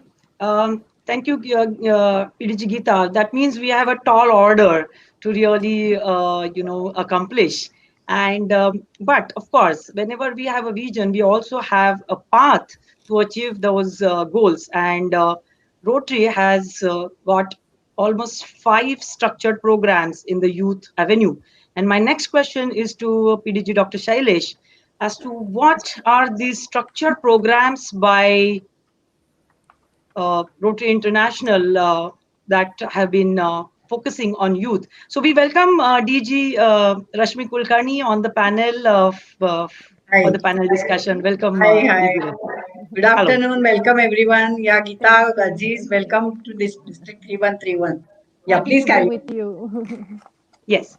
So as I said, PDG Dr. Shailesh, as to which are these structured programs, and can you just throw some light on these structured programs which have been designed to achieve our objective? So we are basically looking at 5 of these programs.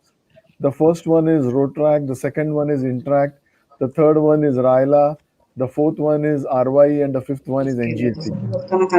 Now, Rotract is something which has been there since 1968, and we completed the Rotrack half century just 2 years ago. Road Track is a wonderful program.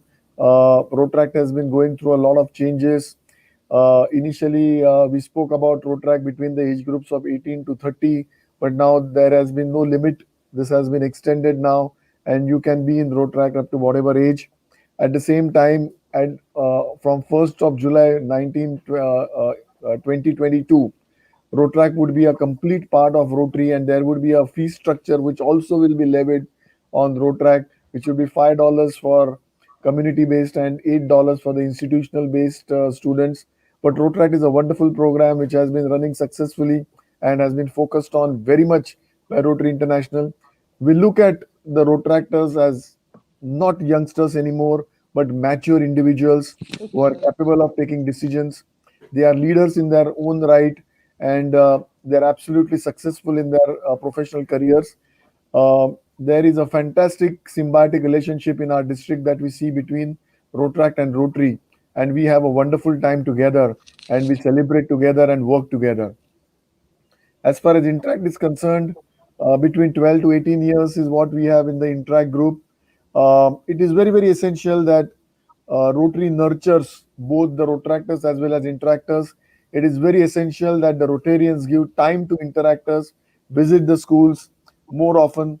I think the meetings are there once in a month, but it is very essential that Interactors are being visited once a month by at least one Rotarian from that particular sponsoring club, and would be a guiding force.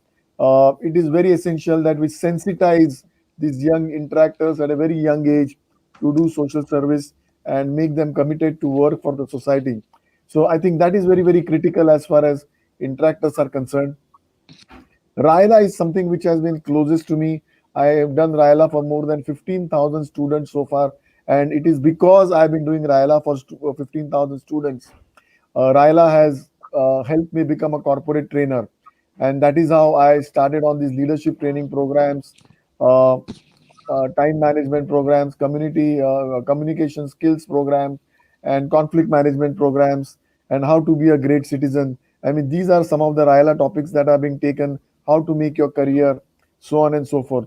But this is something that is very easy, very cost effective, and I believe that every club should participate in the RYLA program and train the youngsters to become better leaders. They are very good leaders, but then it is essential that we inculcate within them certain skills which would make them far better than what they are. And the topics which are normally covered are not a part of their educational programs. So these are certain programs which would definitely help the Rylarians who are sitting here today to become better leaders. We heard Radhakrishnan Pillai some time back, and I'm sure the Chanakya Niti that he spoke about was probably one of the best experiences that you listen to today, my dear friends. And through this RYLA, I'm sure you would learn a lot and become better leaders. RY is the fourth thing which is closest to our district governor Rashmi. I think Rashmi has worked in our district the most as far as RY is concerned, and our anchor for the day, Riddhi, has also been an RY candidate. So ROI is something which helps us connect to various countries and takes us across to various countries and exchange our cultures and learn and make students smarter. I think this is one of the best ways of making people smart. They travel abroad, they go alone, they stay there, they work in a different environment which is far different from their homes, and they exchange our culture. They take our own country nearer to those people to where they are staying. And I think this particular exchange in this culture is something that makes them far, far better as human beings. And they come back fantastic leaders. And we can see that in Riddhi today. I seen Riddhi a few years ago, and I can see her today as a very smart Rotractor, a very smart Rylarian, and a very smart ex RY student as well. The next program is an NGSC program, which is New Generation Service Exchange. And this is something which is a little new, a program which has been coming up in a big way now. And I think more and more students will be wanting to part in this short term program, which would normally be for a month's period. Somebody can go for an architectural exchange program. And I think I can give an example that the architecture in Russia is excellent. I've been to Russia, I've been to Moscow, St. Petersburg, and somebody would, if somebody really wants to go to Russia and learn the architecture in that country, I think it is something which would be wonderful. And we can have students coming from there and being here, and we would love to host them. So this is a new program which has come for the elderly students, and I think a fabulous opportunity for all these people to be a part of this program also. I think Riddhi has also been a part of NGSC, and I think she's probably the most all-round and the most, I can say, the person with the halo as far as all these programs are concerned in the youth. So these are the five structured programs that we speak about. I tried to give a little brief about each of them. Maybe Manju, you would want to cover all of these in detail in the ensuing program. Thank you. Yes, so thank you. That just shows for all our participants, whether they are connected to Rotary or not, that Rotary is making an all-out effort to reach out to youth and also ensure that we give a variety of platforms for youth to really take a advantage of Rotary. My next question is to PDG Trustee Aziz as to what is the value proposition or opportunities that Rotary brings to the table for this younger generation. Can I request you to unmute yourself, please, sir? Yes. Okay. You know, over the period of time, the doors have opened for the younger generation. There was a time when the protractor upper age limit was 28, it came to 30, 32, and now there is no limit. So sky is the limit. And if you look at the um facilities being provided to Rotractors, uh, they are almost at par with the Rotarians.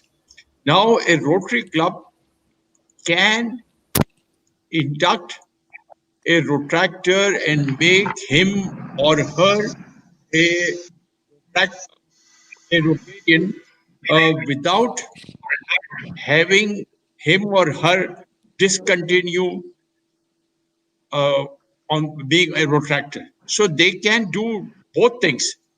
A, a Rotractor, while being a Rotractor, can become a Rotarian also. So this is like in my own home club, we have about 180 members, and out of the 180 members, we have 12 who are Rotract club members of our own club, and they attend the normal meetings, they attend the fellowships, and very soon the Rotractors and the Rotract club will be able to avail the global grants also. This will take a 1.5 year or so, because there is a process for that, and then they will have to adhere to the training of grant management training and all the things which are mandatory by the foundation. So I see a glorious future for the youth, for the youngsters, for retractors, and for interactors. Thank you. So we can very comfortably say that Rotary is trusting this younger generation quite a lot now. It's putting a lot of trust. At the same time, younger generation has to probably understand that it's also the responsibility that will get put on their shoulders, along with the trust that Rotary International is showing. Moving on, um, this question is to PDG Gita as to what is the efficiency of these programs, and whether are we serving the objective that we are set to serve through these programs. And if you think yes, then of course you will talk about that. And if you feel that it is a little short of doing that, then what are the changes you will uh, suggest for these programs? I completely agree that the investment in youth is phenomenal, and it's working. It's working to a great extent, because had we not done this so many years ago, Rotary would not even be there. We are a 100-year-old organization, so we've continued to invest in the youth, but more focused since 1968, as has been said by Dr. Palika. Drawing from the earlier times, if there was no investment in youth, then we have no future for our organization. So an organization, I believe, is as strong as its youth. It not just in numbers, but in the values, in the activities, in the programs, in all that we do for our Rotaractors and they do for us in return. And all these programs are there to encourage and undertake what we are now bringing Rotaractors at par. They are our equals. Had we not invested in them in the prior years, it would be impossible for us to make them our equals. The fact that youth are effectively empowered to run their own clubs, to run their own programs, independently selecting their projects, their participation, running their own finances, making reports, all sorts of things that one would do when they grow up. So this is building up blocks to different levels to bring them at par. And I believe that, they have done well and the programs are working. That's why Rotary has chosen to bring him up to the level of Rotarians. Of course, to be a Rotarian is a very important initiative. Even for us, we are passionate, we're dedicated, we leave something to do something else, which is for somebody else, it's not for ourselves. And so I think this is an invaluable experience for us. We continue to grow, but can you imagine what we are doing for the youth, and all the doors that are opening, the opportunities that are opening for the youth, and they continue to do so at every level. So yes, the programs are working. It's a testimony that Rotary has invested and the investment is working, and that we're really proud, as Dr. Palika said earlier, about how he enjoys working. They're refreshing, they bring new ideas, and they make us feel young. So I believe very strongly that working with the youth is also good for us, but it's good for the community. Thank you. Thank you. So, moving back to Dr. Shailesh, as what is, according to you, the ideal way of Rotary and Rotaract working together? You have been working with Rotaract quite a lot, and you know them at close quarters. So, I think your views would add a lot of value for the participants here. I think, as I said, it is a fantastic symbiotic relationship, and it is entirely up to both the Rotarians as well as Rotaractors as to how they encash on this particular opportunity. But I think it is more of a responsibility which both Rotary and Rotaract have to realize, that they have to work together, and they would both benefit from each other. For example, uh, it is very essential that Rotaractors lend the running arm to the Rotarians while they do projects. We always need young people with us when we do projects. And if Rotractors join us in doing our projects, then it would definitely add a lot of value to executing the projects. We do so many events. When Rotarians are doing events, like today's event is such a huge event. But if the youngsters with their technological skills and knowledge can come and add value to this particular event management program, then probably they would add a lot of value to this, and they can come up with some fantastic technological innovations which probably the Rotarians would not be even aware of.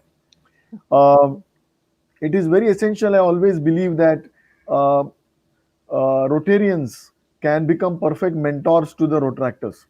For example, let us say, I would probably use the terminology internship. If some Rotractor is becoming a doctor, he can come and sit in my clinic and probably learn some things from me and get good experience. If somebody is doing architecture and a Rotarian is an architect, he could probably go to him and do some internship with him. So in this way, there can be a lot of mentoring which can be done. And if Rotarians can conduct RYLA for Rotractors, I think that would obviously train them to become better leaders. On the other hand, Rotrac can add a lot of value to the Rotarians. Rotrac can teach the Rotarians a lot of new skills, lot of computer skills, lot of technological skills. I am never ashamed to share with you that till the year 2007, the only thing that I knew was how to do a Word document and probably send a mail. But ever since I started working with Rotrac, my own computer skills have been enhanced in a tremendous manner. So there is so much to learn from each other, so much to gain from each other. It is just that we need to initiate and ensure a fabulous relationship. Never forget to celebrate the World Road Track Week. 13th of March is the day, and the week in which 13th of March falls, it is the time that Rotary and Road Track should have a joint meeting.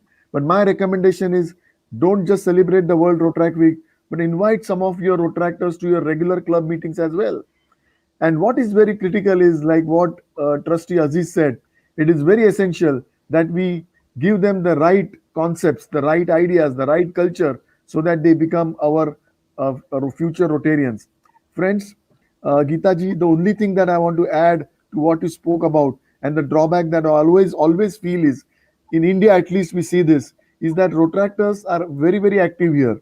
But at a particular age, they finally drop out, they go into their financial careers, marriage, and settlement, and then they are lost. Somehow we are not able to bring them back into Rotary again. This is because we probably also do not have a database of Rotrac.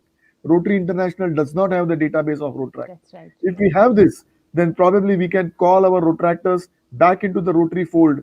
And if they become Rotarians, I think our membership will also grow. Thank you.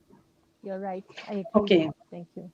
Yes, so that actually brings me to the next question, which is to Trustee Aziz. We've been working with Rotractors and the youth for a long time, but what typically happens in an institution-based Rotractors or even Interact clubs, that after 2, 3 years, they are not the same set of people that we work with. So every 2 years, 3 years, they They keep change. changing. And it's like a typical corporate problem where there is a retention, because the moment you train somebody, the person goes off and joins some other company. So same way, what would be the best way of handling this particular problem, and ensuring that these people remain with Rotary for a longer period of time? And as Dr. Shailesh said, that even if they have to look after their family or their career, they still can be engaged in Rotary. Can I request you to unmute yourself, Trustee? Yeah. Yeah, this issue came up in the last Council of Registration, and it was on this very point that the COL approved to remove the upper age limit for the road tractors. Now, when you say 2 years, 3 years, and they have to leave, now they are at their own will. I fully admit that the youngsters, whether they are in 20s or 30s, have a career to make, have a career to make in the family also. They need to settle down. So they have their own issues. But as far as Rotary is concerned, Rotary has given so much of leverage. Rotary has given so much of opportunity to a retractor. He can very well, and now you know that the uh, compulsion of the attendance of the meetings also has been relaxed. It has now two meetings, whereas it used to be four. You have a opportunity of a satellite club. You have opportunity of a e-club, and one more, project which is being looked into is that um, uh, collection of just Rotarians from all over and having a club. So I feel that uh, there is no room for any excuse to leave. If someone wants to stay, there is plenty of space, opportunity. But in Rotarians also leave. I always say one thing, that when you make someone a Rotarian, he will leave in 2 to 3 years. And second year is the year which is most critical for Rotarian. Because if you look at the track record, many Rotarians have left in the second year. Why? Just for one reason, because they were not involved.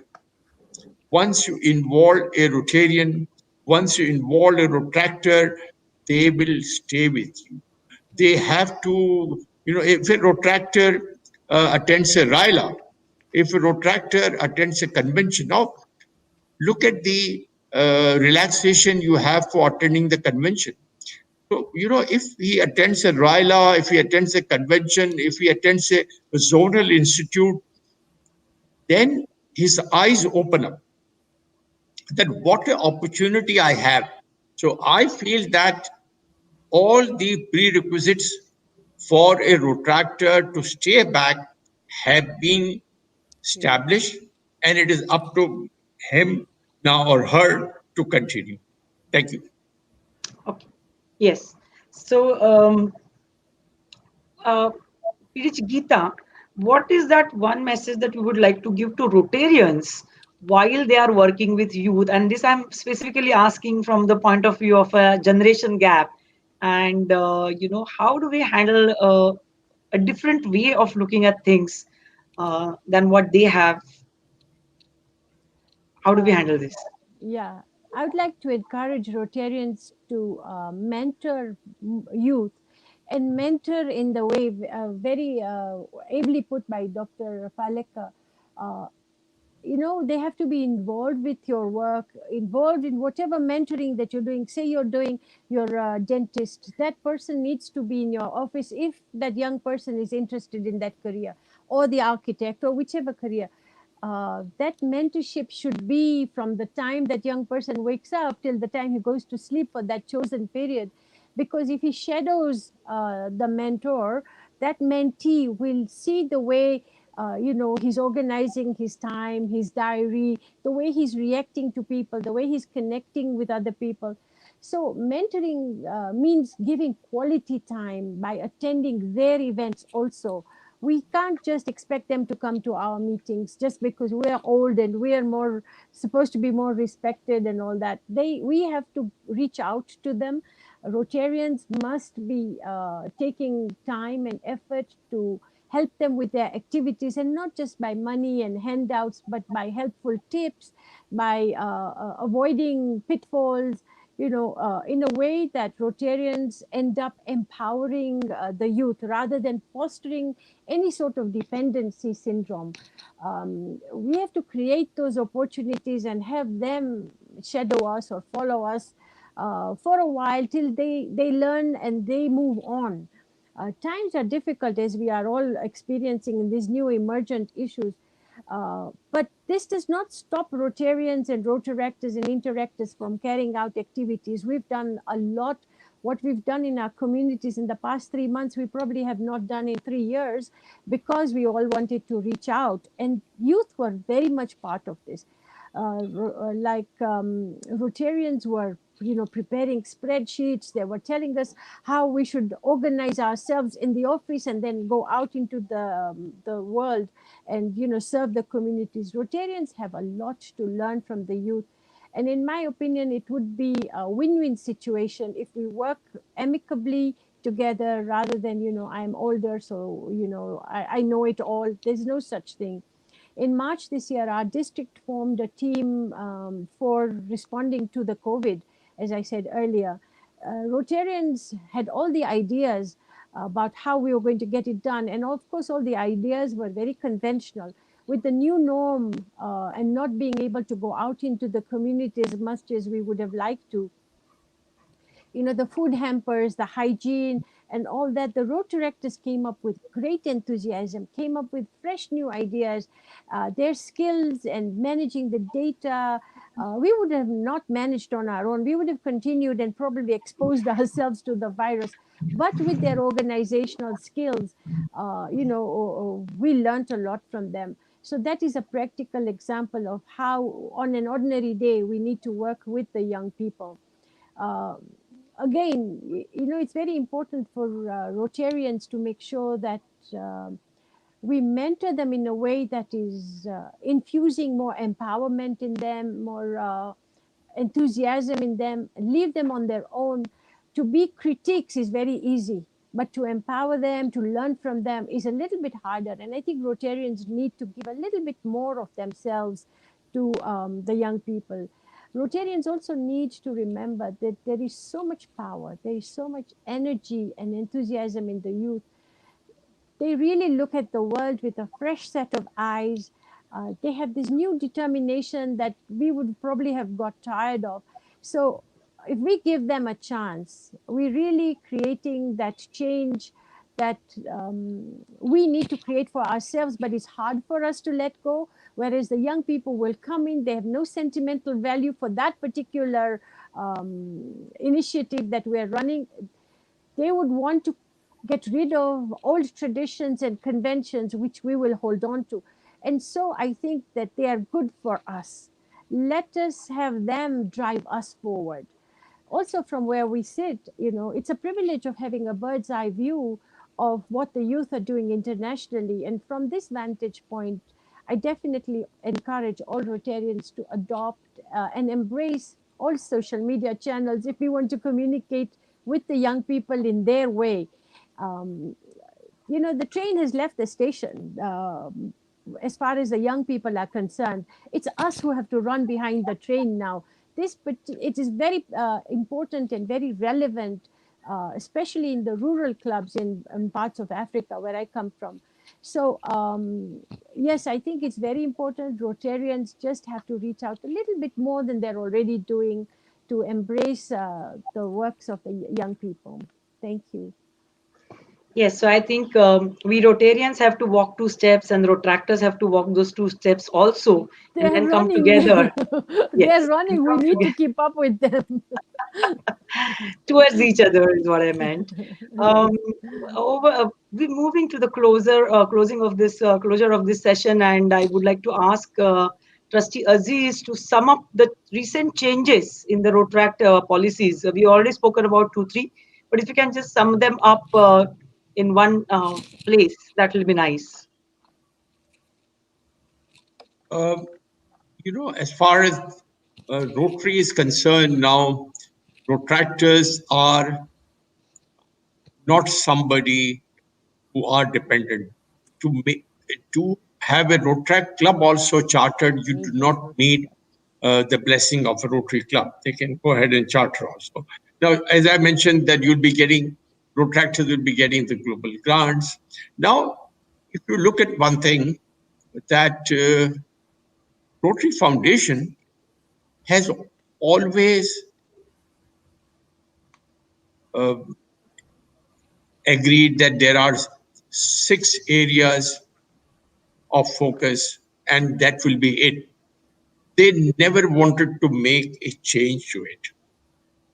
Now, the Board of Trustees agreed to have the 7th area of focus, which is environment. Now, just to tell you something which was within us, that to have environment in the area of focus, the biggest pressure group was from the retractors. They made it. Yeah, they made it. And we are thankful to them because we need to protect our environment also. Now, one more example I'll give you, that we are fortunately, we have got out of COVID, but then for last 10 days, uh, our part, our region has gone through a very bad flooding. And in this flooding, Protractors have done a great work. As a matter of fact, they have done the work. What Rotarians have done is that they've opened the checkbook and written the check. That's it. But to go in these 3 feet, 4 feet water and deliver the cooked meal, only they could have done that. So here you look at it, that this is a relationship, as Geeta said, a win-win relationship, that I write the check and they deliver. Now, other than that, there is nothing. So, my congratulations to the organizers of this RYLA. My heartiest congratulations to Rashmi Kulkarni, um, the spouse of my best friend Vinay Kulkarni, who served also as a governor with me in the year 2007. So, my congratulations to you and the whole team. And as I have to get into another Zoom, as what has happened is that the Zoom has made us more busy than free. So I will thank each and every one of you. And I would say that the gates have been opened. Protractors, it's your day. Now, how far you can go, what you can achieve, this is life is a competition. Life is there for the survivor, for the doer. And if they and look at it, in retractors also you see various categories. All are not the doers. Some are just spoilers, and some are the doers. So for doers, sky is the limit. And good luck to them. Thank you very much for inviting me. Thank you, Trustee Aziz. And I'll just ask PDG Dr. Shailesh to give just his parting remarks Okay. for the session. Okay. I'll listen to that. Yeah, You want me to give the parting remarks? yes, just 1 minute parting remarks. Yeah, I think this has been a wonderful session. The questions that Manju you asked have been absolute relevant questions, which were very much needed for all the Rylarians here. Uh, I'm sure a lot of Rylarians who are not Rotractors would definitely become part of Rotract, and I would look forward to seeing more and more of these Rylarians becoming not just Rotractors but Rotarians as well in the future, because that is what we want as a part of our own interest, that we want more and more Rotractors to become Rotarians and be a part of this wonderful Rotract family, Rotary family. Uh, it is very, very essential that each one of us understands, each Rotarian understands the importance of youth, works for the youth, embraces the youth, mentors the youth, ensures that they are empowered, and we work together and celebrate this wonderful movement of Rotary called as Rotary in Action together. And if we can do this, I think we would have a fabulous, fabulous way of working and a tremendous way of achieving things. So I'm very happy to share the dais with two trustees here today. It's my honor and privilege to be a part of this particular wonderful team today. And thank you so much for inviting me. This is probably the first time District 3131 has organized this particular multi district international RYLA. And congratulations to Rashmi and her team, Vasantrao Maunskar as the director, and Pushkaraj as one of the chief coordinators for this. I really want to appreciate. I thought I should take their names because all of them had done a wonderful job. This is no mean task to take up such an event. but then to get people across the country and maybe have somebody something like 1800 participants is a Wow. huge number. So congratulations and thank you so much for making us, all three of us, a part of this event. Thank you. Thank you. Geetaji, would you like a parting remark? Um, no, I don't want to repeat what the gentlemen have said. I'll save you on that time. But I feel really truly humbled and privileged to be part of this. I'd love to, interact more. I've learned so much from all of you, and work. I still continue to learn. But it's been a great privilege to be with you, and thank you so much for organizing this. My best regards to our district governor, Rashmi. I know what she must be going through. Ladies have to work even harder than ever before just to make sure. And I understand where Rashmi is coming from. So, Dr. Palaka, this is no mean task, as you say, but she has to prove herself that other ladies are worth coming to this position. So, and the next governor will probably be Manju, the way she's handling all of us, and then Riddhi. So, you all have done an excellent job. Thank you for having us. And allowing us to share our ideas with you for whatever they're worth. I hope that we understand that we have to continue working with the youth for the sake of our communities and sake of our organization. Thank you so much. And So, Geetaji, just to add to what you said just now, let me tell you, Rashmi is the best. yes. So if Absolutely. Dr. Shailesh feels honored and privileged to be with you two trustees, imagine my honor and privilege to be with two trustees and the PDG and having led this panel discussion. A wonderful experience, a very enriching experience. Thank you all. And I hand over the session back to the MOC for the day, Riddhi, who is the daughter of very dynamic Ah, DG Rashmi. So over to you, Riddhi. Well, thank you for including me. And this was literally an amazing and very intriguing panel discussion which we had. And I hope, like with this, we can get in more youth from around the world who can take part in our programs and who can take our leadership forward and use it for the benefits of others. Because as from childhood, I've been exposed to Rotary and I've seen what wonders it can do. And I have greedily also taken advantage of it for my own good benefit. for you. So I just hope all people around, all the youth around can do the same for it. I would now like to call upon Protractor Rutuja to present us with the vote of thanks.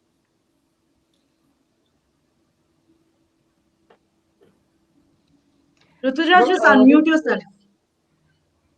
Unmute yourself. Yeah. Am I audible? Yeah. Thanks to all the panelists present over here on behalf of Anvikshiki. Thanks to Geeta Manik ma'am, Dr. Shailesh Palekar sir, Aziz Memon sir for motivating the youth and Rotractors and such a great inspiration from you. The Rotary is training the youngsters to become the great leaders by various activities for developing their skills and various things. As Geeta ma'am said, youth for future and not future for youth. Thank you once again, all the panelists, for motivating and inspiring all the youth, Rotarians, Rylians. Thank you once again. Thank you. Thank you. Thank you. Thank you very Thank you. much. Thank you. Over to you, Riddhi, once again.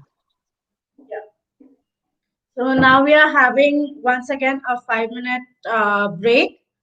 All of you who wish to have a nice cup of coffee or a nice cup of tea, please get your refreshments and join us in the next 5 minutes as we have our third and the last session of today, which will be conducted uh, on the topic of communication of leaders by Mr. Vineet Nair. So I'll welcome you all after 5 minutes. Thank you.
Shall I start with the next session?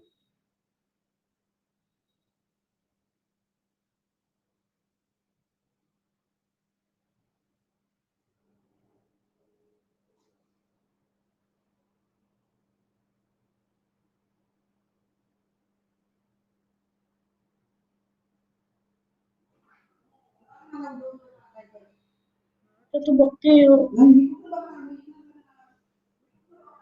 just 5 minutes झाला.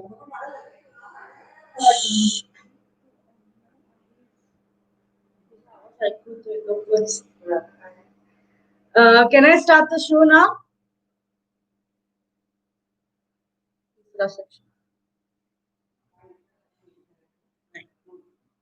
I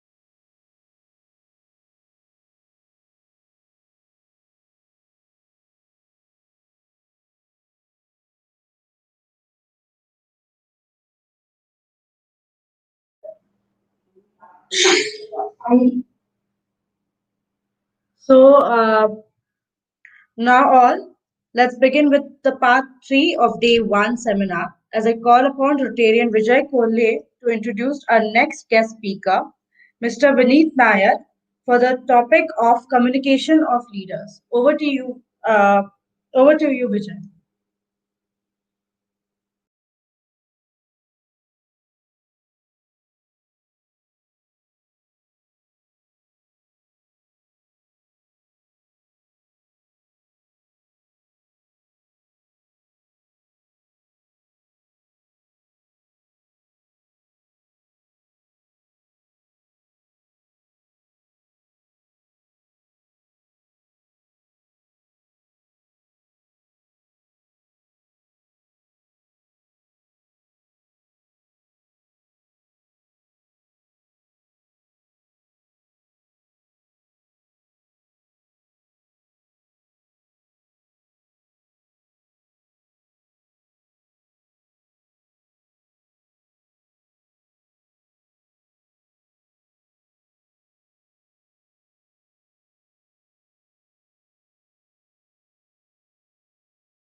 Vinitha, you are like.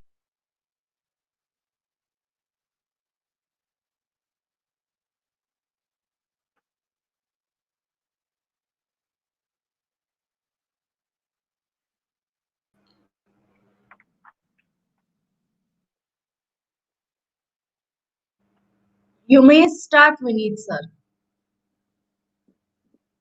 Vineet sir? Yes. Yeah, you can start. Okay. So, good evening, everybody. It's a pleasure to be talking to you and being with you today. And I'm going to talk about leadership and communication in leadership. You would always wonder why, when we talk about leadership, we talk about Gandhi, we talk about Nelson Mandela, we talk about Martin Luther King, we talk about all these leaders, and we do not talk about many, many others who have come and gone in this lifetime. And if you think carefully, you also wonder why these leaders are a breed apart. And what can you do to be leaders like them? What does it take to be a leader who creates a high impact, an impact which the world would remember you for? My definition of these leaders and any other leader is the fact that high performance leaders like Mahatma Gandhi, Martin Luther King, Nelson Mandela are leaders which do stuff which others consider impossible. Let me say that again. High performance leaders are those who do stuff which others consider impossible. And therefore, if you wish to be a leader who leaves a mark on the world, you have to do stuff which others consider impossible. That reminds me of a story of an ant and a butterfly. There were a group of ants sitting in a library of a college, and they were talking amongst each other and saying, "What is your aspiration of life?" One ant said that she wants to be the richest ant in the world. Another ant said that she wants to be the fastest ant in the world. Another ant said she wanted to be the CEO ant of the world. Another said, "I want to be the president of the world." So all these ants had very high aspirations and were talking with each other in this library. And there was this one little ant which was sitting next to the window and her legs thrown on the windowsill, and she was laughing her head off. And everybody asked her, why are you doing this? Why are you laughing? And she says, "I'm laughing because I don't want to be an ant anymore. I want to be a butterfly." This world has many followers, many ants. And there's nothing wrong to be an ant. But it has few butterflies, few ants who want to be butterflies, and few ants who become butterflies, few leaders.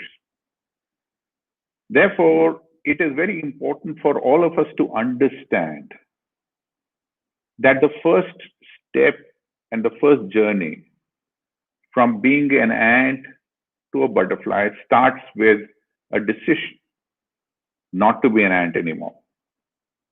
And only once you decide that you don't wish to be an ant anymore, would the journey towards leadership, would the journey towards butterfly really begin. So what makes a leader? A leader is a one who, as I told you, attempts the impossible, achieves the impossible. It's like a magician. When a magician performs a trick, he cuts a woman in half and flies her on both sides of the stage, or takes a helicopter and makes the helicopter vanish, or take Taj Mahal and makes Taj Mahal vanish. He does tricks which are outside the boundaries of reason and logic, our boundaries of reason and logic. And that's the reason we say, wow, that was impossible. However, these are inside the boundaries of reason and logic for the magician. So the first step to being a leader is to aspire to be a butterfly by giving up the thought of being an ant. And the second step is to start thinking outside the boundaries of logic and reason. And only if you start thinking outside the boundaries of logic and reason do you have an opportunity to do what others consider impossible. If you take Steve Jobs, for example, the reason Steve Jobs was a leader is predominantly because he did stuff. He said that instead of creating technology which is faster, cheaper, better, I will actually create technology which creates unique experience for the consumer. So instead of thinking on the axis of technology, I will think on the axis of creating unique experiences for the consumer. And that is the reason he demonstrated leadership by innovation. He demonstrated leadership by a new thought. If you look at Mahatma Gandhi, Mahatma Gandhi was facing the British, and the strength of the British was a massive police and military power. And if he wanted to fight against the British, he had to fight on a completely different playground. And that is the reason the birth of non-violence came in. So once again, he got India independence by using a management philosophy or a protest philosophy, which at that particular time everybody considered impossible because it was outside the boundaries of logic and reason for everybody other than Mahatma Gandhi.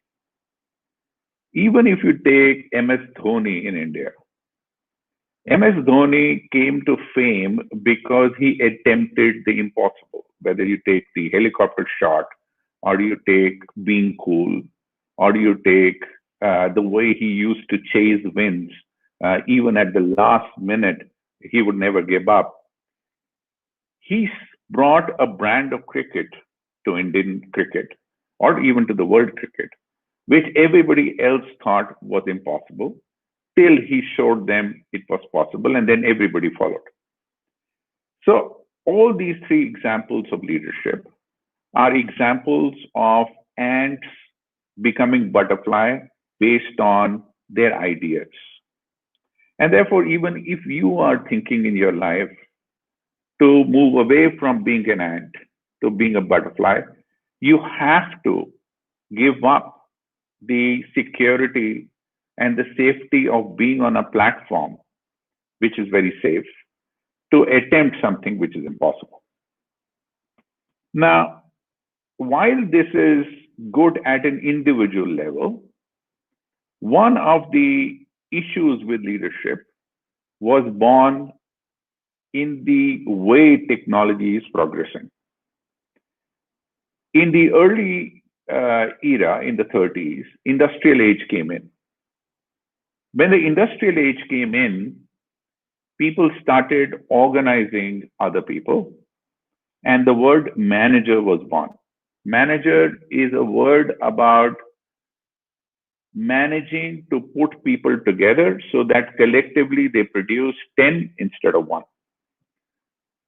All the manufacturing industry was built around people, processes, and putting people together in rows and columns so that collectively they are more productive than they are individually.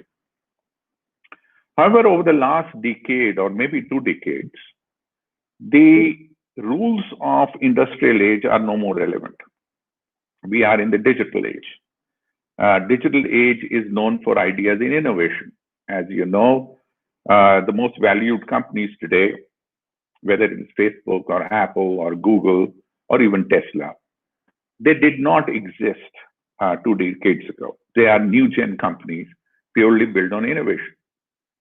So if you want to build an organization which is based on innovation, if you want to build a team which is based on innovation, if you want to do a startup based on innovation, if you want to do a social enterprise based on innovation, then you would have to do stuff which is based on creating a culture which is not in rows and columns, but a culture where employees are encouraged to think about innovation. And there is where the art of communication, the art of leading, the art of inspiring people comes in.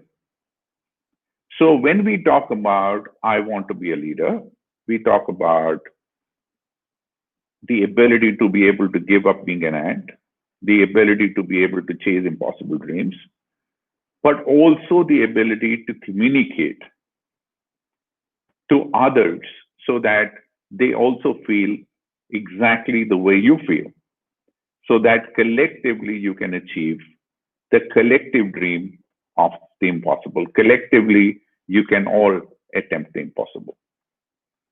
Now, this is where many leaders have failed. Many leaders are individualistic in mindset. They are constantly thinking of themselves. They are constantly pursuing selfish goals.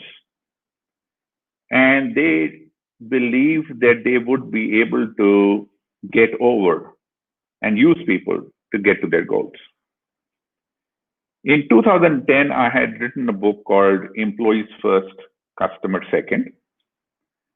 The idea of that book, and this is the journey of transformation of HCL Technologies from $700 million to about $5 billion in the peak of recession. And this happened by inverting the organization pyramid and making the management accountable to the employees. So we asked ourselves the fundamental questions in terms of what is the core business we are in. And our answer was the core business we are in is to create differentiated value, differentiated experience for our customers. When we ask the second question in terms of who creates the differentiated value and experience for the customers, the answer is the employees.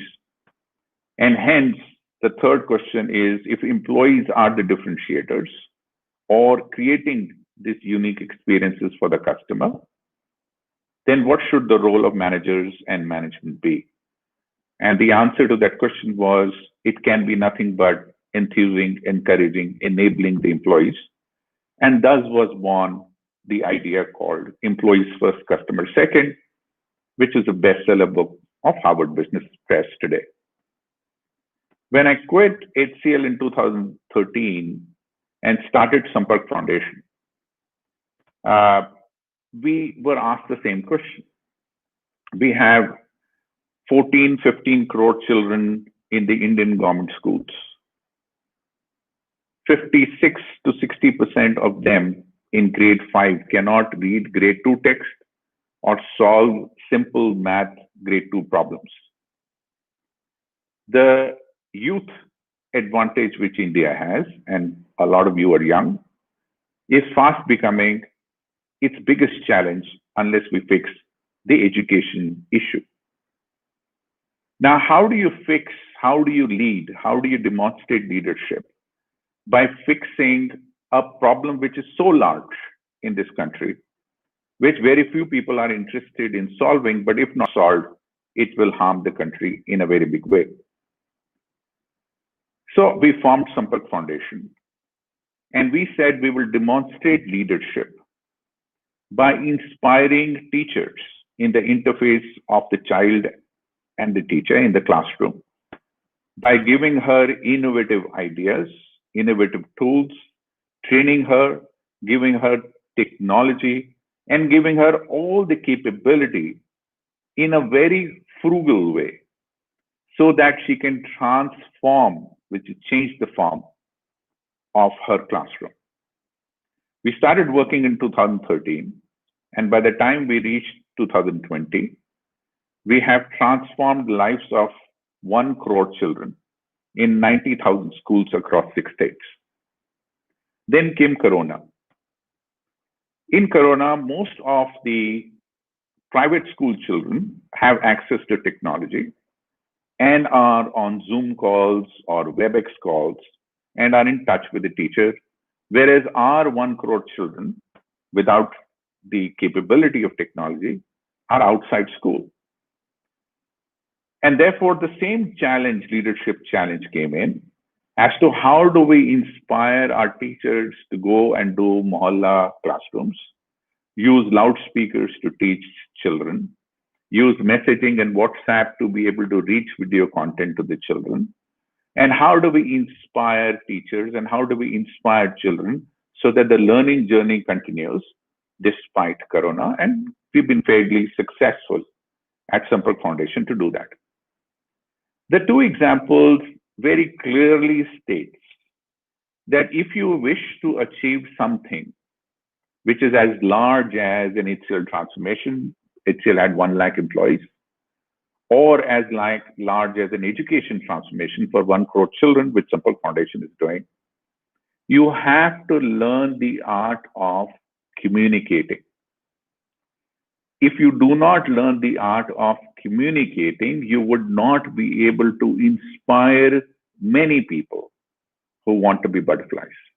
And if you do not inspire those people to be butterflies, then the dream you have of making a large impact would not happen. Imagine Mahatma Gandhi wanting to make India independent without having the ability of communicating that vision to the rest of the population, 300, 400 million people at that particular time, and inspiring them to come onto the street to fight for that independence. Imagine Nelson Mandela fighting the Black Right movement without having the ability of communicating and inspiring people to come onto the street and demand what is rightly theirs. Imagine Nelson Mandela sitting and Martin Luther King sitting without having the ability to communicate. Even when they are in jails, they were communicating. So what is communication? And what is the art of good communication? To me, it comes down to 3 things. The first and the most important thing is the intent of communication. If your intention is not right, then there is no way you would be able to communicate, which creates an impact. You have seen a lot of news channels, especially in our country and also in US. And when the anchor starts speaking, you do not believe the anchor. The anchor is very polished. The anchor is very sophisticated.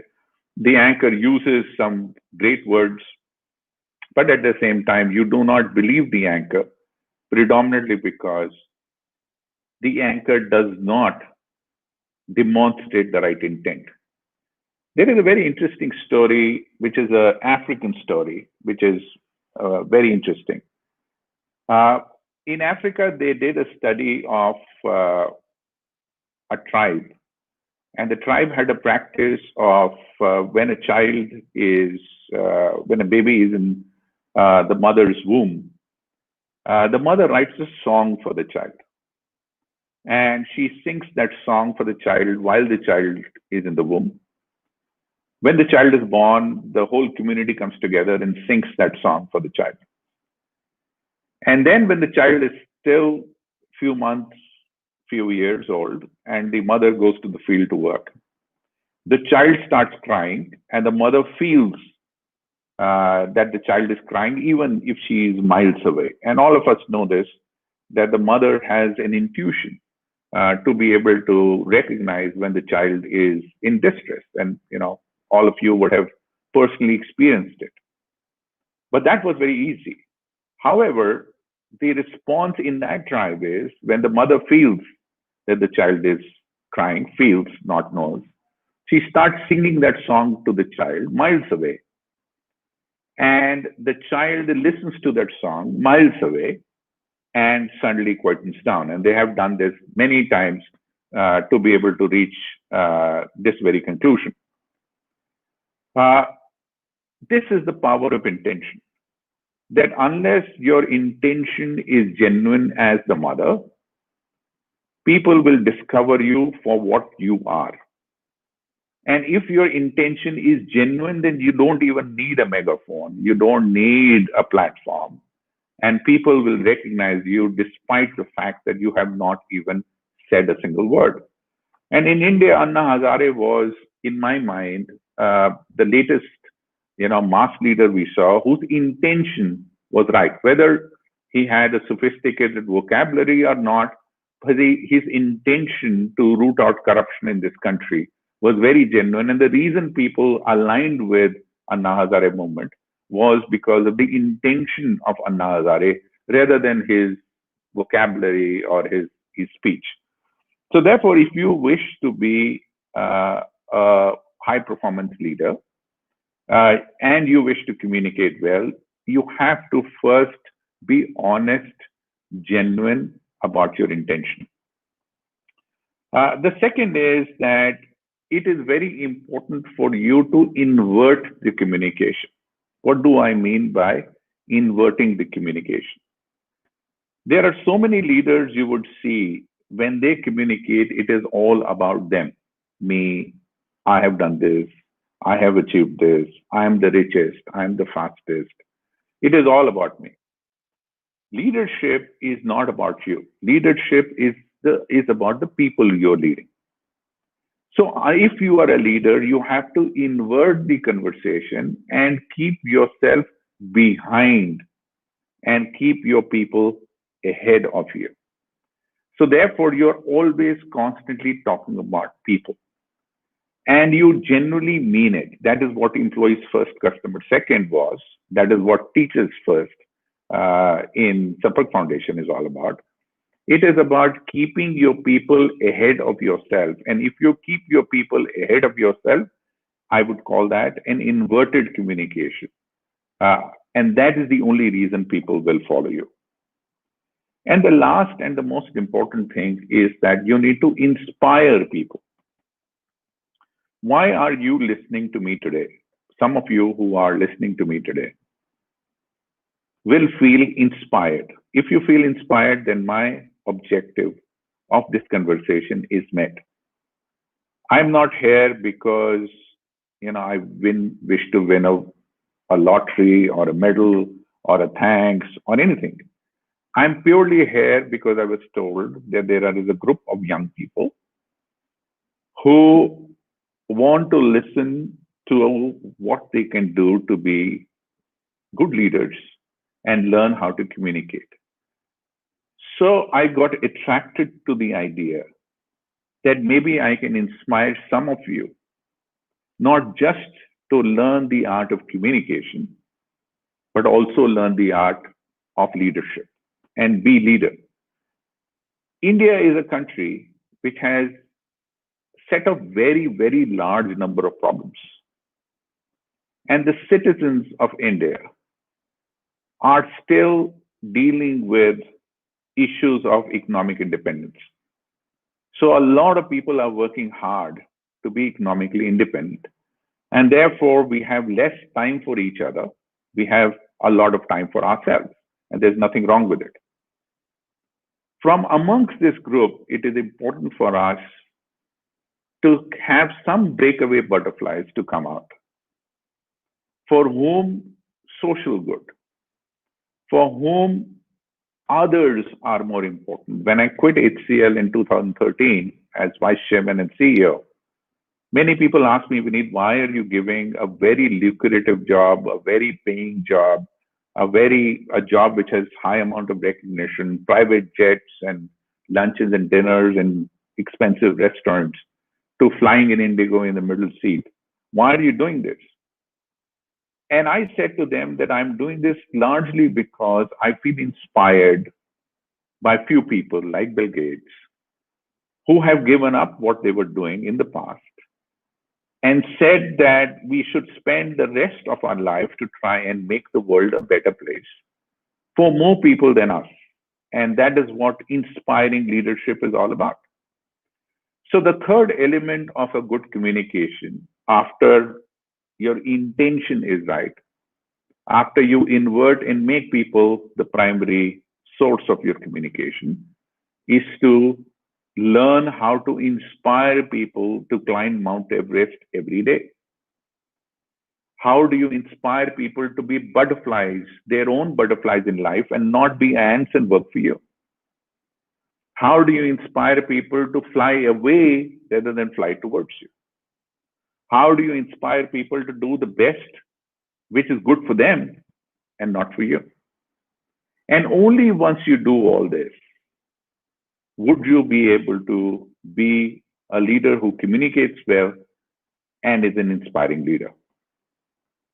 Let me end my talk with sharing a story of a very inspiring story, which I hope you remember and it changes your life. This is a story set in China of a one-armed boy who was 8 years old. And it's a true story. He had only one arm, but he had an aspiration of learning judo. So he went from one coach to another coach to the third coach and saying, Coach, I want to learn judo. And every single coach rejected him because they said one arm boys cannot play judo. I cannot teach judo because you need two arms to play judo. Till he reached a coach who said, not only will I train you on judo, but I will also make you participate in tournaments. So this guy started practicing with this coach. And after about a year, he entered a competition. And in that competition, he won the first round, the second round, the third round. And suddenly, after some time, he had the trophy in his right hand. Everybody was surprised. They rushed to the coach and said, what did you do? How did you take on a child who had only one arm, rejected by all other coaches? And how did you make him win a trophy? And the coach said something very interesting, which you should remember in life. He said, all of you were looking at what he does not have. And I was looking at what can I do with what he has. So my boy only has one arm. In judo, there is a attacking aggressive move. The only counter to that attacking move is to catch hold of the left arm of your opponent and spin him around. Since my boy did not have a left arm and he was attacking with his right, he would keep on scoring points. And that is what I thought was a ticket to win. And that is how he won. So friends and young friends, all of us are born differently. Some of us with one hand, some of us with one leg, but all of us have a mind to think about what can we do with this God's gift to whoever we are. The issue is not what we have been gifted. The issue always is about what can we do with what we have. So if you truly wish to be a leader and truly wish to learn to communicate, you first need to give up being an ant by being comfortable with who you are. Have a desire and aspiration to be a butterfly. Have the ability to take the risk of stop being an ant and then fly.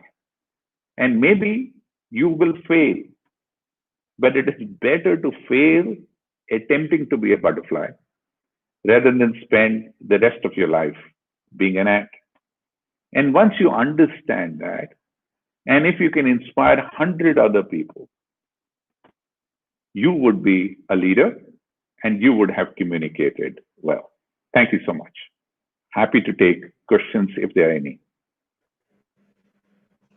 Yes, I would like to call upon Rotarian Manju Fatke, if she's around, to conduct the question and answers for this session.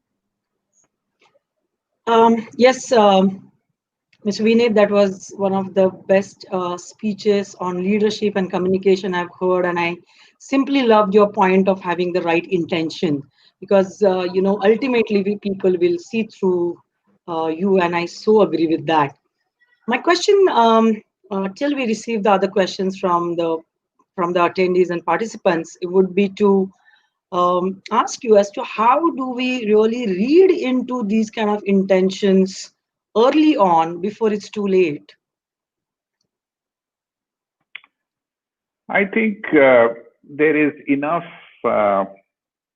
written in Indian mythology, in Buddhism, in yoga, which talks about the fact that if you truly listen to yourself by logging out to all the noises around you, you would be able to hear your mind, your heart, your body telling you what you should be doing.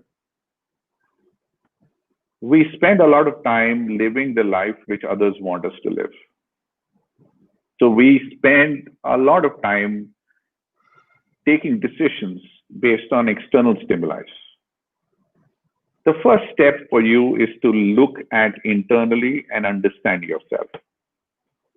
The second step is that once you start getting in rhythm with yourself, you will quickly see the intention of the other person being wrong if it is wrong.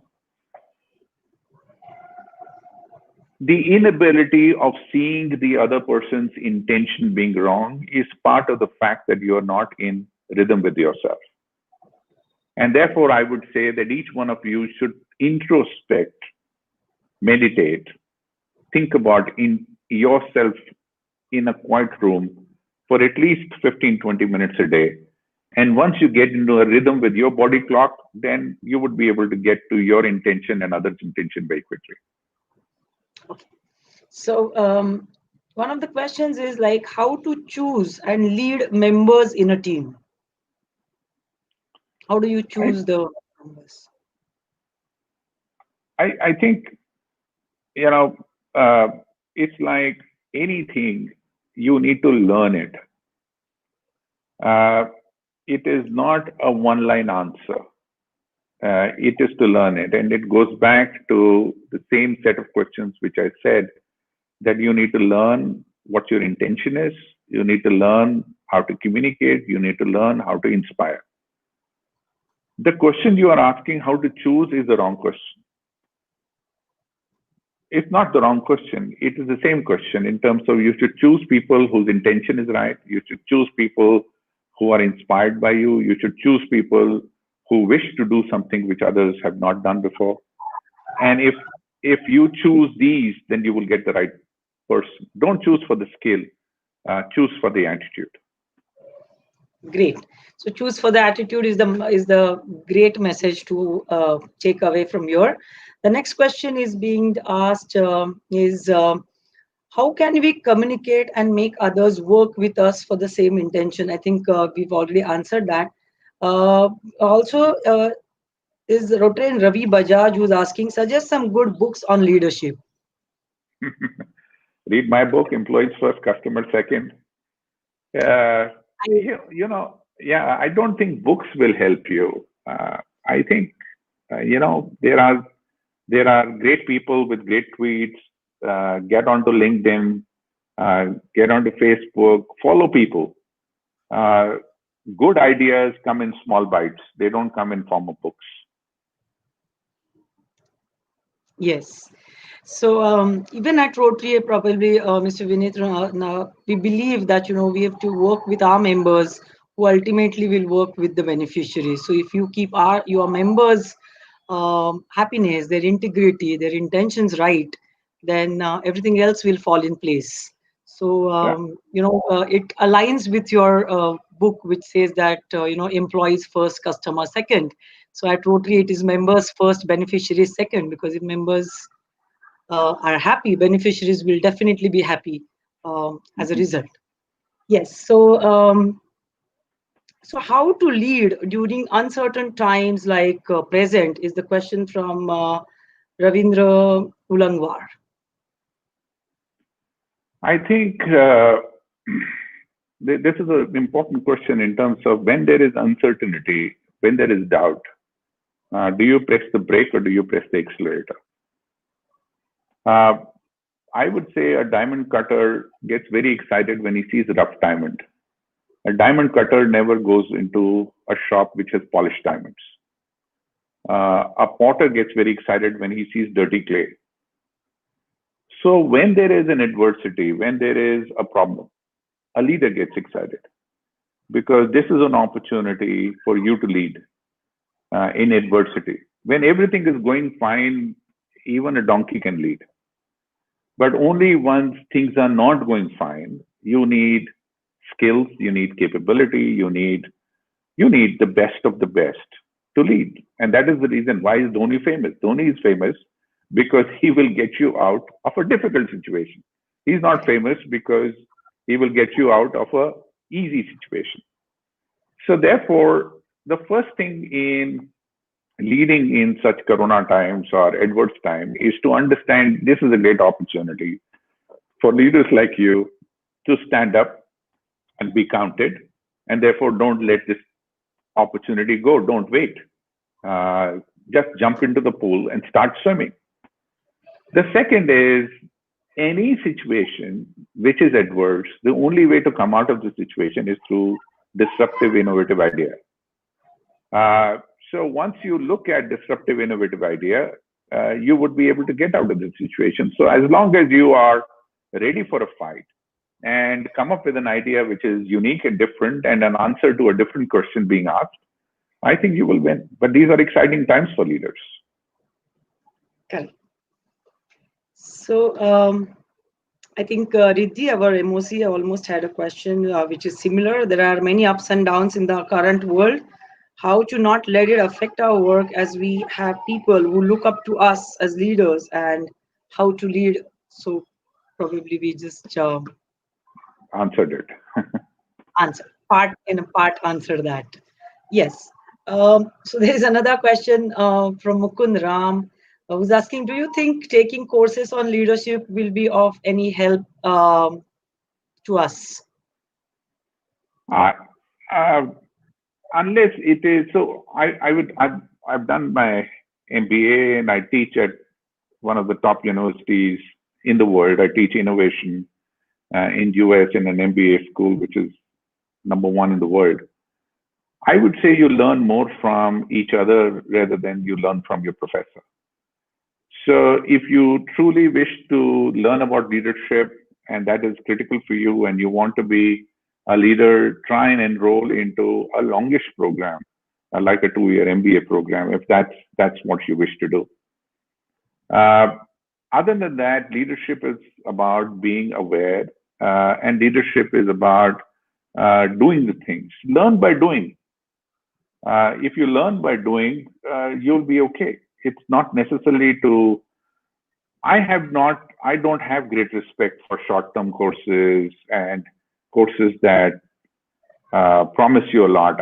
I personally don't believe in them. I believe the more genuine you are, the more centered you are, the more in rhythm you are, the more you will lead. Mahatma Gandhi didn't go to a leadership school. Nelson Mandela, MS Dhoni, Virat Kohli, none of these guys went into leadership school. They are people who are passionate about them. MF Hussain, right? All these guys who have made a difference. Steve Jobs, all these are college dropouts. So I don't think education creates leaders. Introspection, ideation, desire, hunger, wanting to be butterfly, those things are important. So inspire yourself, look at the mirror, inspire yourself. And if you inspire yourself, you're on the trajectory of being a leader. Yes, for the youngsters out here who are listening into us, I think having that fire in the belly is the primary source of learning things and being a good leader. If you have that, probably leadership will come to you automatically. But having said that, would your foundation, this is my question, of course, would your foundation be open to have some people coming in as interns to really learn as to what you do? And at the same time, I always believe that, on the job training can be the best training. So they will also learn from you and from your team. Would you be open for internships for these youngsters here? So the answer in one word is yes.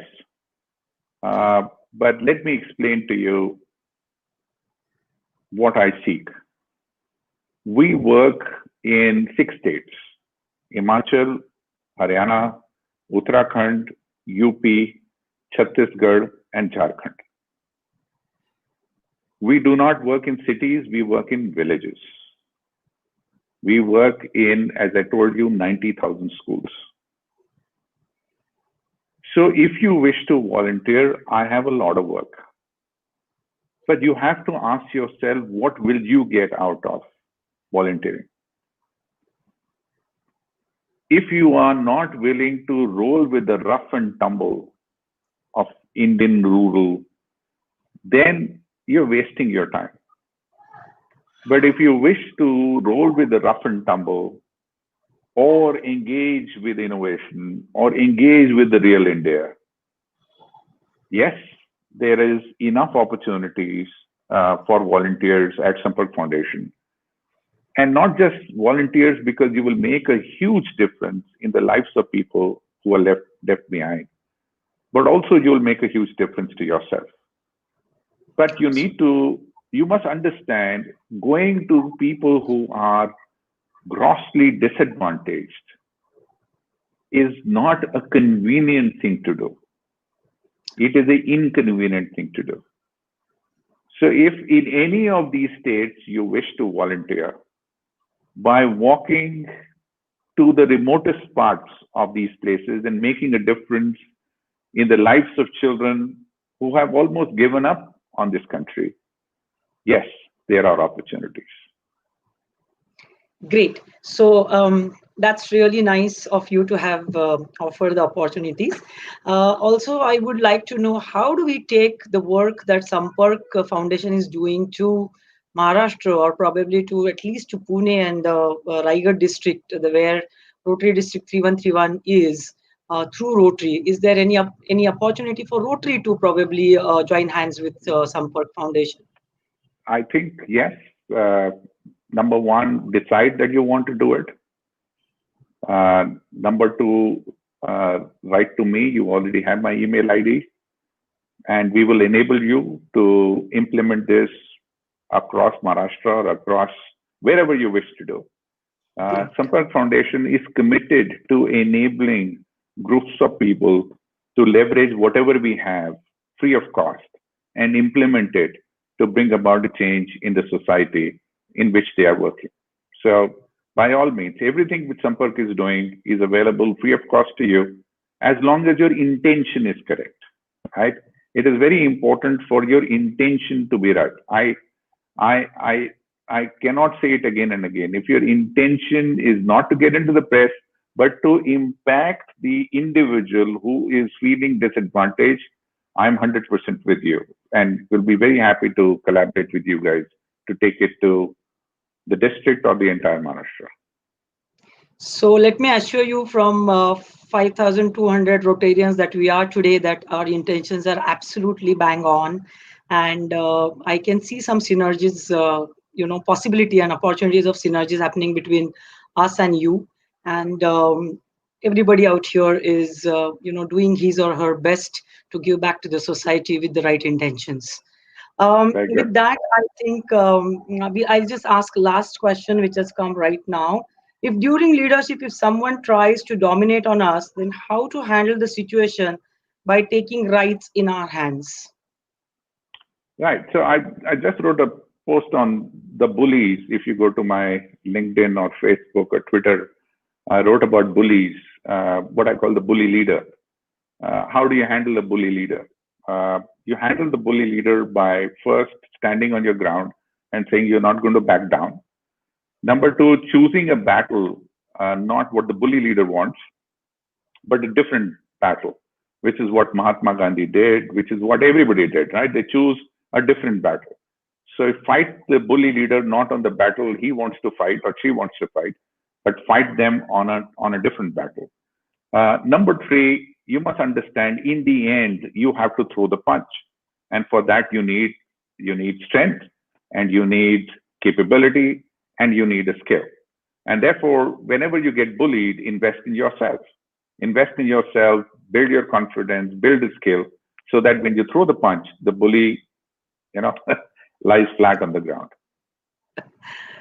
Yes. So in a very assertive manner, you need to really face the situation in this.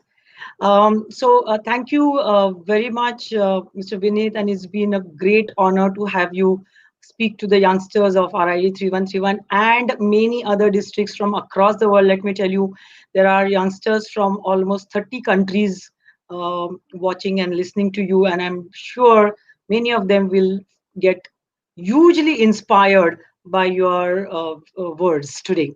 So, Thank you handing so it much. over back to the MOC for the day, Riddhi. Over to you, Riddhi. Thank you.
Sir, you can speak now. Okay. It's my privilege to propose the vote of thanks on this occasion. I just mentioned our deep sense of appreciation for Mr. Vineet Nair for his explanation of communications for leaders. The ant and butterfly story was truly inspiring, and I am sure that all the Rylarians attending this session will be starting their journey towards being a butterfly. On the eve of Teachers' Day, you have inspired them to come out of the comfort zone for sure. I also extend my thanks to the host clubs RC Pune Katras, RC Pune East, and RC Pune Downtown, and Rotary District 3131 for their enormous cooperation in the organization of this event. Well, I should tell you all that this event cannot happen overnight. The wheels started rolling months ago. We have been fortunate enough to be backed by a motivated and dedicated youth team of District 3131 led by DG Rotarian Rashmi Kulkarni, who know their job and are result oriented. Thank you, team, once again. Ladies and gentlemen, once again, I want to state that we are we are most grateful to all the speakers on this stage. We thank you for being with us this evening, and it's pleasure to have you. Thank you very much.